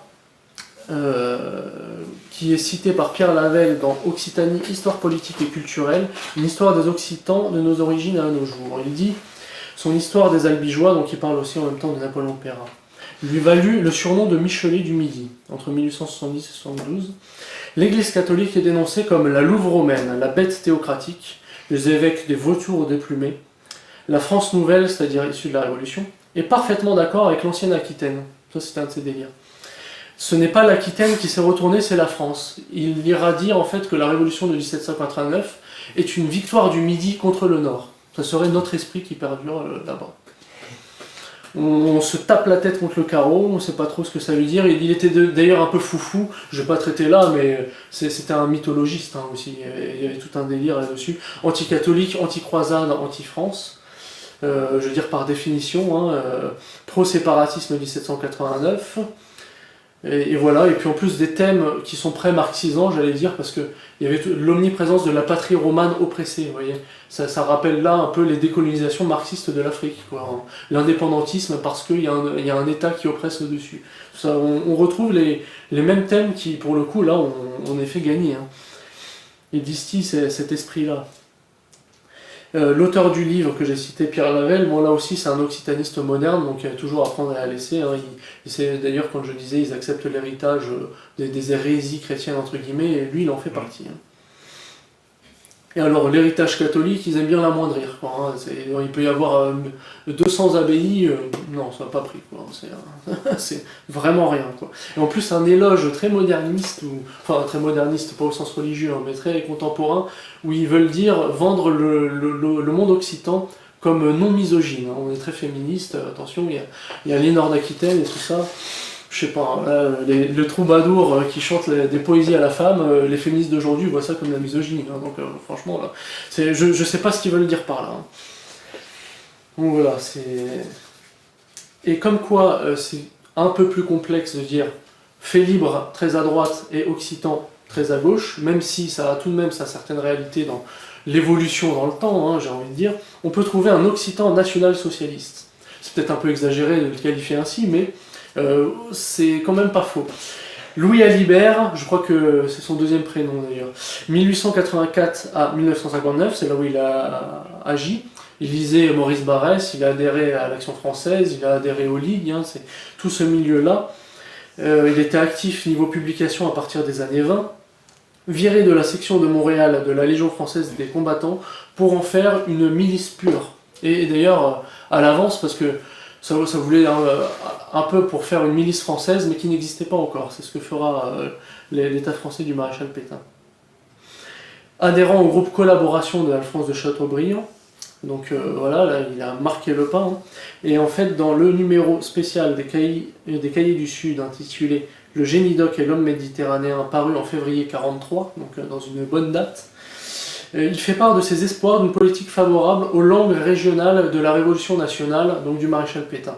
Et il y a cette double allégeance qui en fait paraît logique, enfin qui est très, très juste, puisque d'un côté le soutien à la Révolution nationale et de l'autre au Troisième Reich, qui ont en eux-mêmes dans leur régime un programme de renouvellement des régions dans un sens respectueux de leurs coutumes, de leurs limites territoriales, de leur culture et tout ça. Il y a un plan de régionalisation et de redéfinition de ces choses-là.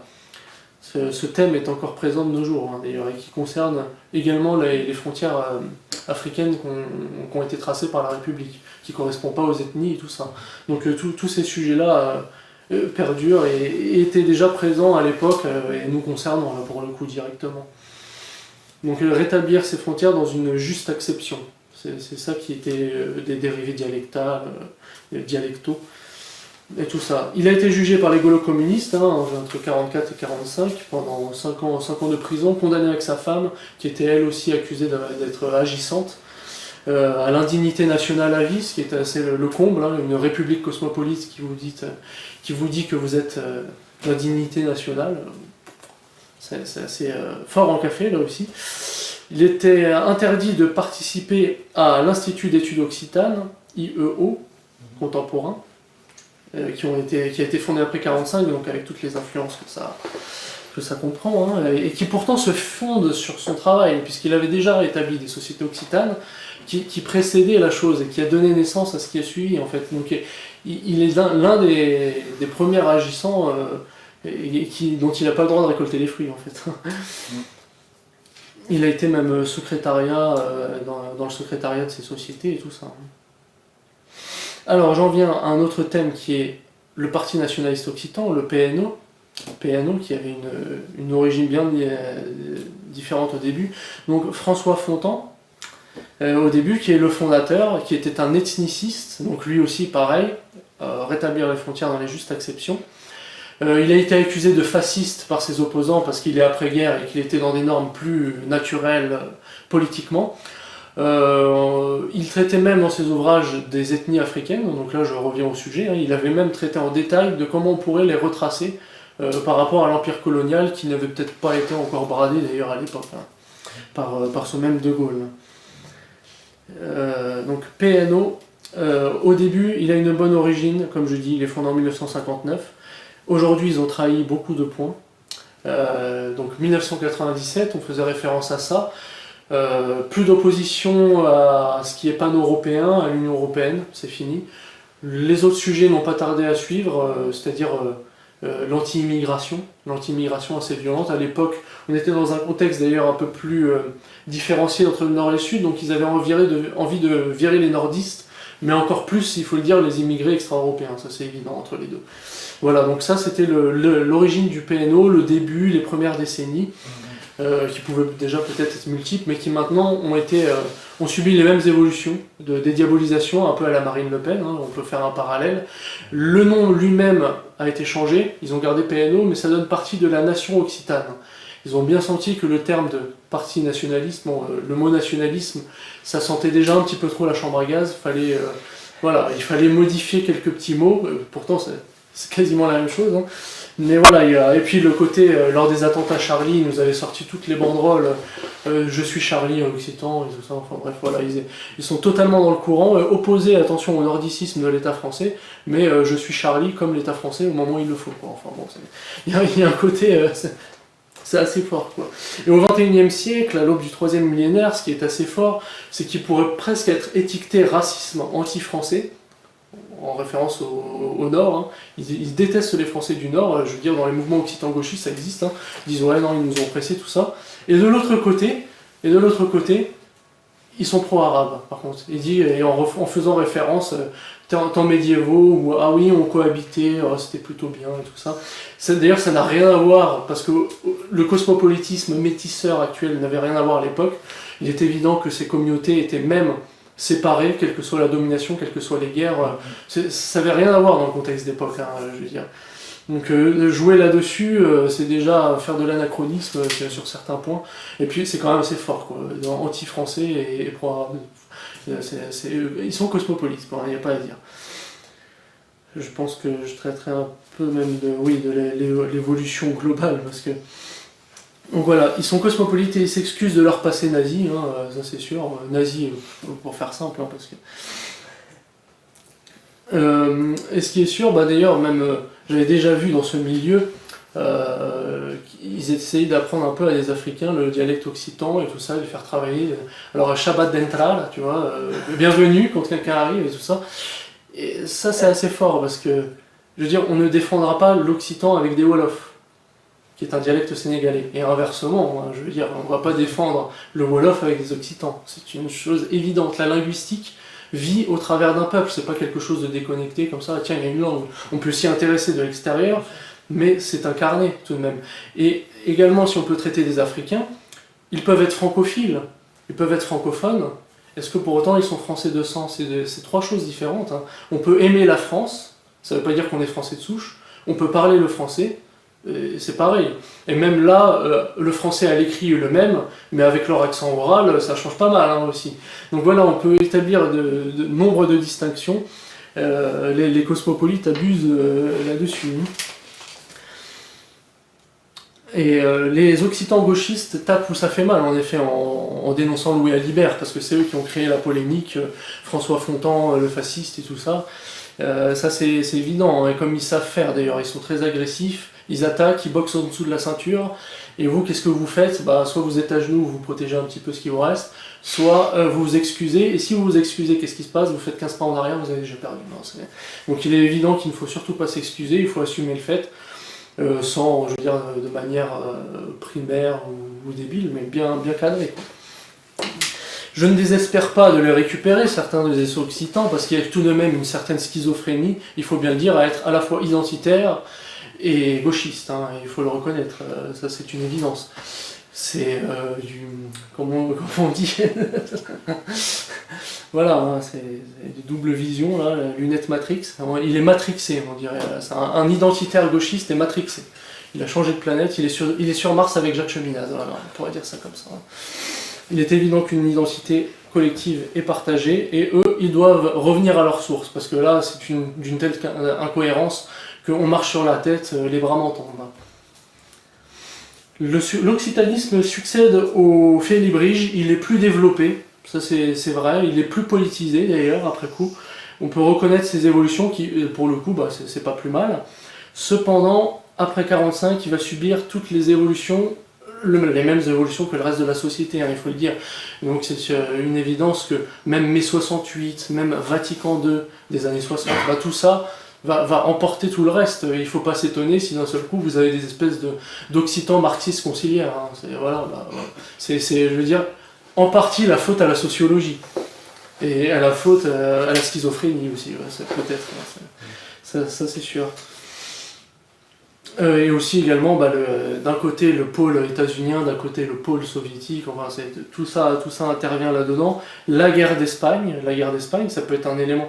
On peut citer plein d'éléments historiques qui ont intervenu. Les Pieds Noirs, avec la fin de la guerre d'Algérie, ils sont remontés essentiellement dans le sud de la France, donc ça apporte un fait nouveau aussi. Après 1962, oui, la guerre d'Espagne, donc là c'est pas les Espagnols ont fui Franco, hein, croyez pas la propagande républicaine, gauchiste, c'est les Espagnols communistes républicains ont fui le régime de Franco, ce qui fait que ça nous a apporté une sacrée plèbe, hein, d'ailleurs, essentiellement dans le sud-ouest de la France. Les chiffres s'élèvent jusqu'à 400 000, je sais pas ce qu'il en est, mais on s'en fait une idée. Donc essentiellement dans le sud-ouest et même dans la banlieue de Toulouse, on en voit encore les conséquences à l'aube, je dirais en 2018, quoi. C'est-à-dire c'est l'anarchie pouillerie banlieue toulousaine, ça fait mal au crâne. Hein. Donc voilà, c'est évolution de la société. Hein. C'est comme disait Gauchiste, la société change. Et en effet, j'avais remarqué. Donc les plans gaullistes, on peut en dire deux mots aussi, c'est-à-dire que il est évident que les gaullistes arrivent et ils le voient, les plans de Vichy, ils retrouvent un état tout fait. Ils ont vu la régionalisation que préparait Vichy. Qu'est-ce qu'ils en ont fait? Ça a été remixé, ça a été revu, ils en ont fait quelque chose.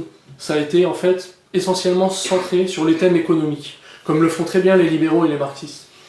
Donc on établit des pôles économiques, voilà, ils voient que Bordeaux ça a réussi bien, Lyon financièrement ça se défend bien, donc on développe pas mal, et le reste est abandonné. C'est juste uniquement des pôles économiques. Il n'y a plus de réalité charnelle, culturelle, identitaire, ça c'est abandonné. Et même des occitanistes gauchistes le déplorent, parce qu'ils voient bien que même ce qu'ils défendent n'est pas respecté. Il y a aussi la dépopulation des campagnes qui a provoqué le gaullisme. On pourrait là aussi disserter 10 minutes. Hein. Donc, faut-il être occitaniste? Moi je dis oui. Encore faut-il y voir clair, parce qu'il y a là-dedans un courant nationaliste classique, un courant royaliste fédéraliste, un courant plus républicain, un courant séparatiste, un courant même, il faut le dire, que certains occitanistes gauchistes n'admettent pas, mais ce sont des sortes de jacobins occitans aussi. Quelquefois ils veulent un midi unifié sans distinction. Ils critiquent le jacobinisme français du Nord, mais alors ils l'ont repris, ils l'ont assimilé, ils l'appliquent à eux, quoi. Le truc, c'est mal de crâne total. Alors là aussi, la vue est double. Oui, voilà, alors après il y a les thèmes aussi de l'Union européenne qui est fédéraliste. Elle va soutenir ça, mais dans quel sens? Les Allemands ont la dominante, c'est-à-dire sur l'Union européenne, donc c'est un peu plus fédéral. Les Français ont gardé cet héritage jacobin, ce qui fait que toutes les régionalisations ils s'y opposent. Et avec les Allemands, on ne sait jamais jusqu'où ça va, si ça favorise pas, et ça favorisera pas le séparatisme plus tard, comme c'est en train d'en prendre plus ou moins le chemin.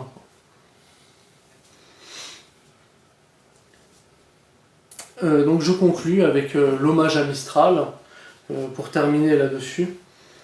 D'abord, il y a eu son enterrement, c'est-à-dire qu'il est né le 25 mars 1914. Il a été il est mort le 25 mars. Il a été enterré juste 2 jours après. Pourquoi ce fait?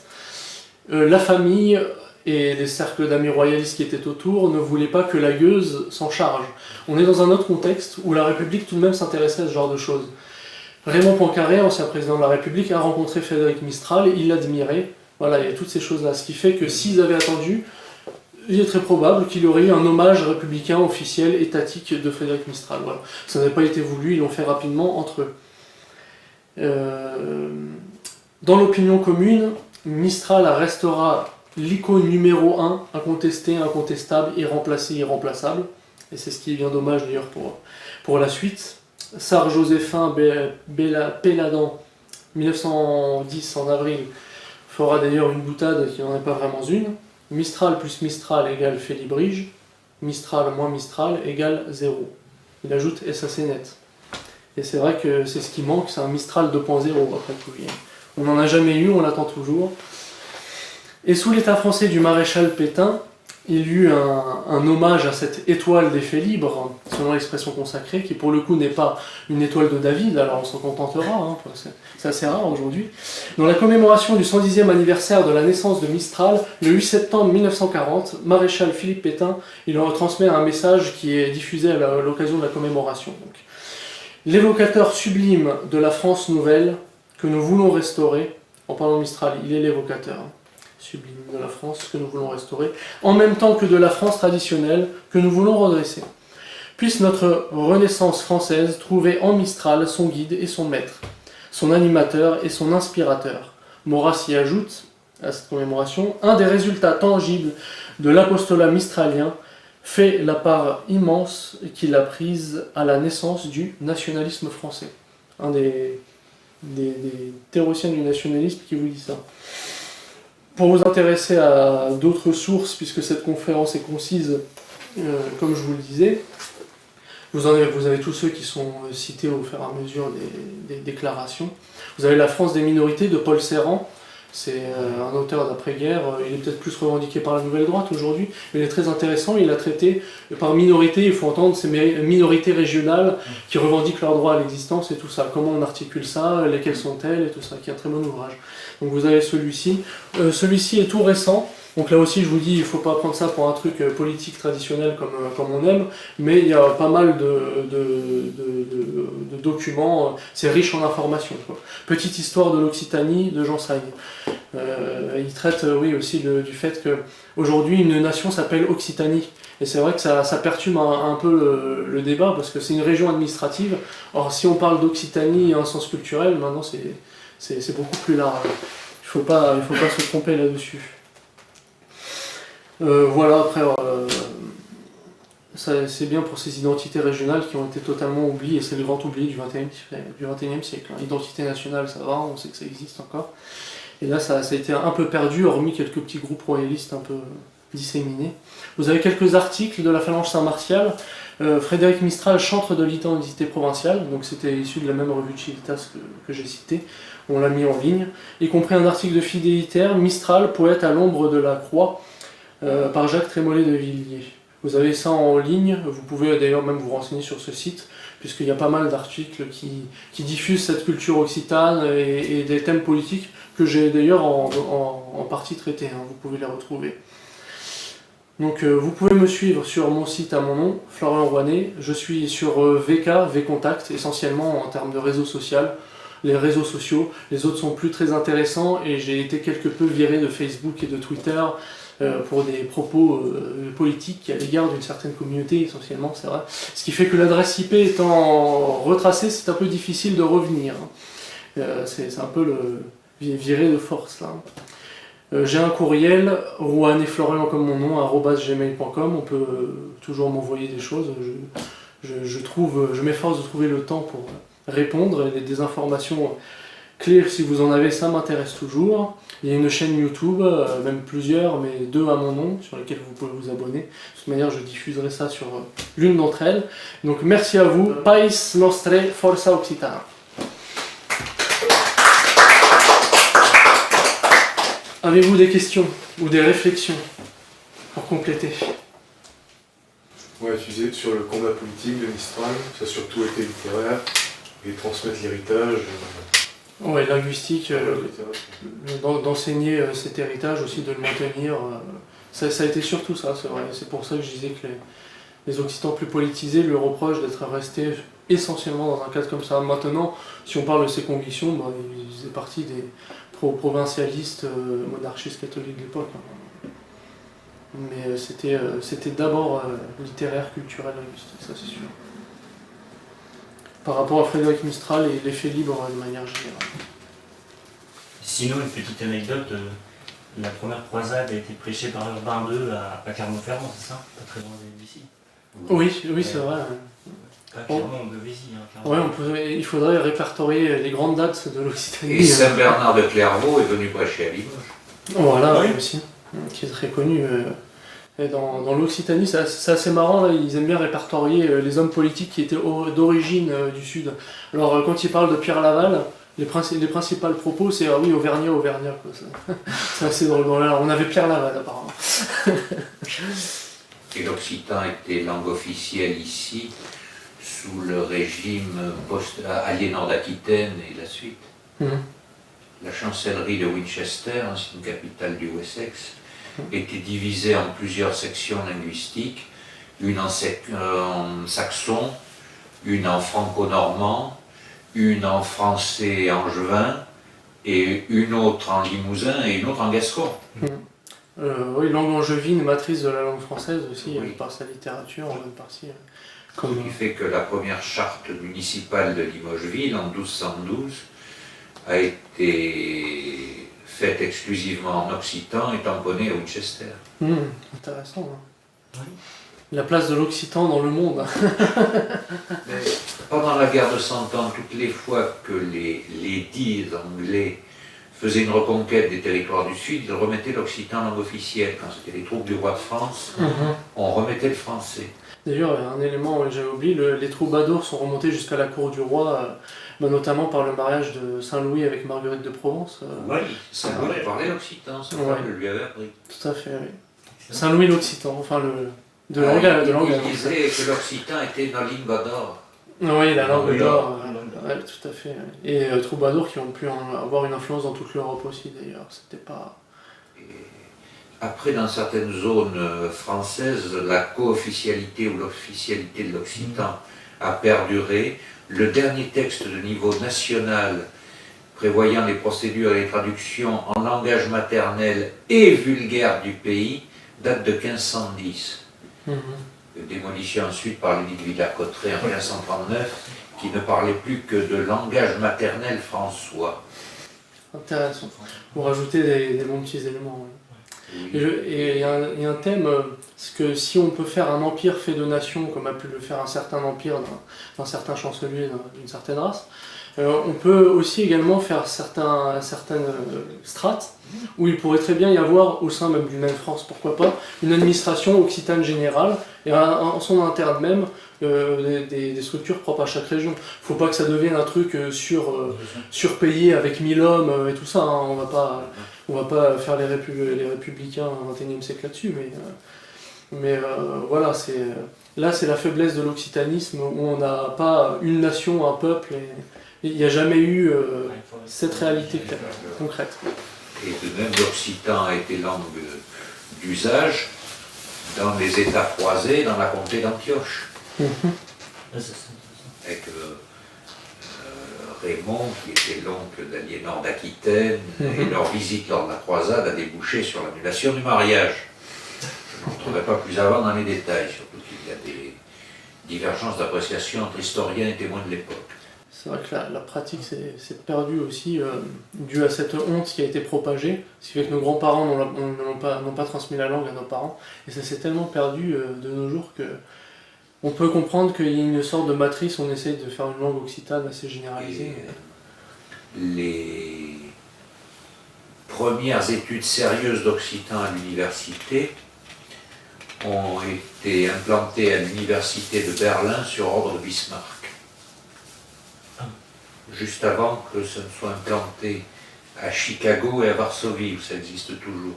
Alors est-ce que c'était une intention fédérale? Est-ce que c'était une manière d'essayer de séparer un peu les régions de la France? Non, parce que il n'y avait que quelques dizaines au grand maximum d'étudiants qui étudiaient. Ouais. Non, mais à l'époque, en Allemagne, la mode était à l'étude des langues, dans Ouais. les milieux intellectuels.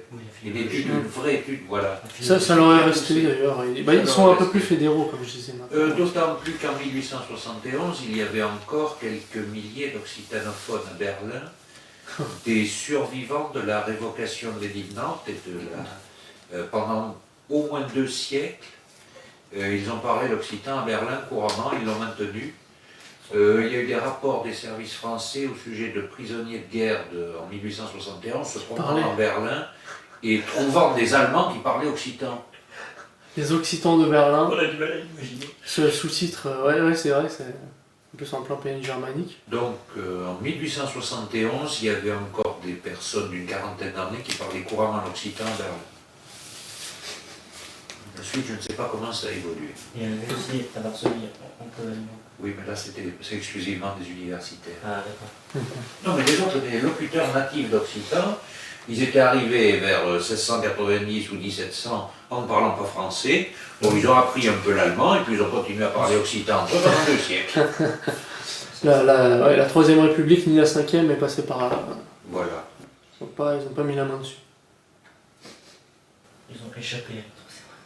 Il y a de même qu'aux États-Unis, au recensement de 1971, la 35e langue parlée par ordre d'importance était le breton, qui est toujours parlé à New York. Les descendants des marins bretons embauchés par la marine fédérale lors de la guerre de sécession, enfin la guerre entre les États. Vous entrez encore plus dans le détail que moi, c'est très bien. Ça complète, ça donne d'autres éléments et il faudra sans doute en connaître d'autres. Ben oui, le jeune ami, il y a une vingtaine d'années, il était à New York. Il m'avait indiqué le quartier, j'ai complètement oublié le nom. Il y avait des gens qui jouaient aux boules dans un square. Il s'est dit, ça ne doit pas être des vrais anglo-saxons. Et vraiment, c'était des bretons. Ils parlaient anglais, ils parlaient breton, ils ne parlaient pas français. Pourquoi faire? Ils n'avaient jamais appris. La France des minorités, là. Voilà. Ben, de même qu'il y a eu, et il y a peut-être toujours des Occitans en Géorgie. Ah oui. Oui. Donc on pourrait maintenir dans une population occitane pas uniquement une géographie méridionale, non, on peut encore en trouver peut-être d'autres. Ouais. Ce sont des maçons limousins qui ont construit au XIIIe siècle la cathédrale d'Uppsala en Suède. Ah oui. Bien. C'est vrai qu'il y a aussi des liaisons entre Sud-Ouest et Espagne parce que c'est assez proche et dans la Reconquista espagnole il y a pas mal de chevaliers du Sud-Ouest qui sont allés. Et oui, et à Las Navas de Tolosa, il y avait beaucoup d'Occitans. Par contre, évidemment, un an après, à la bataille de Muret, mauvaise entente stratégique entre les deux dirigeants, le comte de Toulouse et Pierre II d'Aragon, et la majorité des troupes, puis Pierre II d'Aragon aurait mieux fait de moins boire avant la bataille. Et bon, les troupes occitanes, c'était des milices urbaines de Toulouse, Albi, Castres, enfin les grandes villes. Bon, c'était des gens habillés en soldats. Ça serait comme nous contre des légionnaires avec 10 ans d'expérience. Ça a duré aussi longtemps. Ça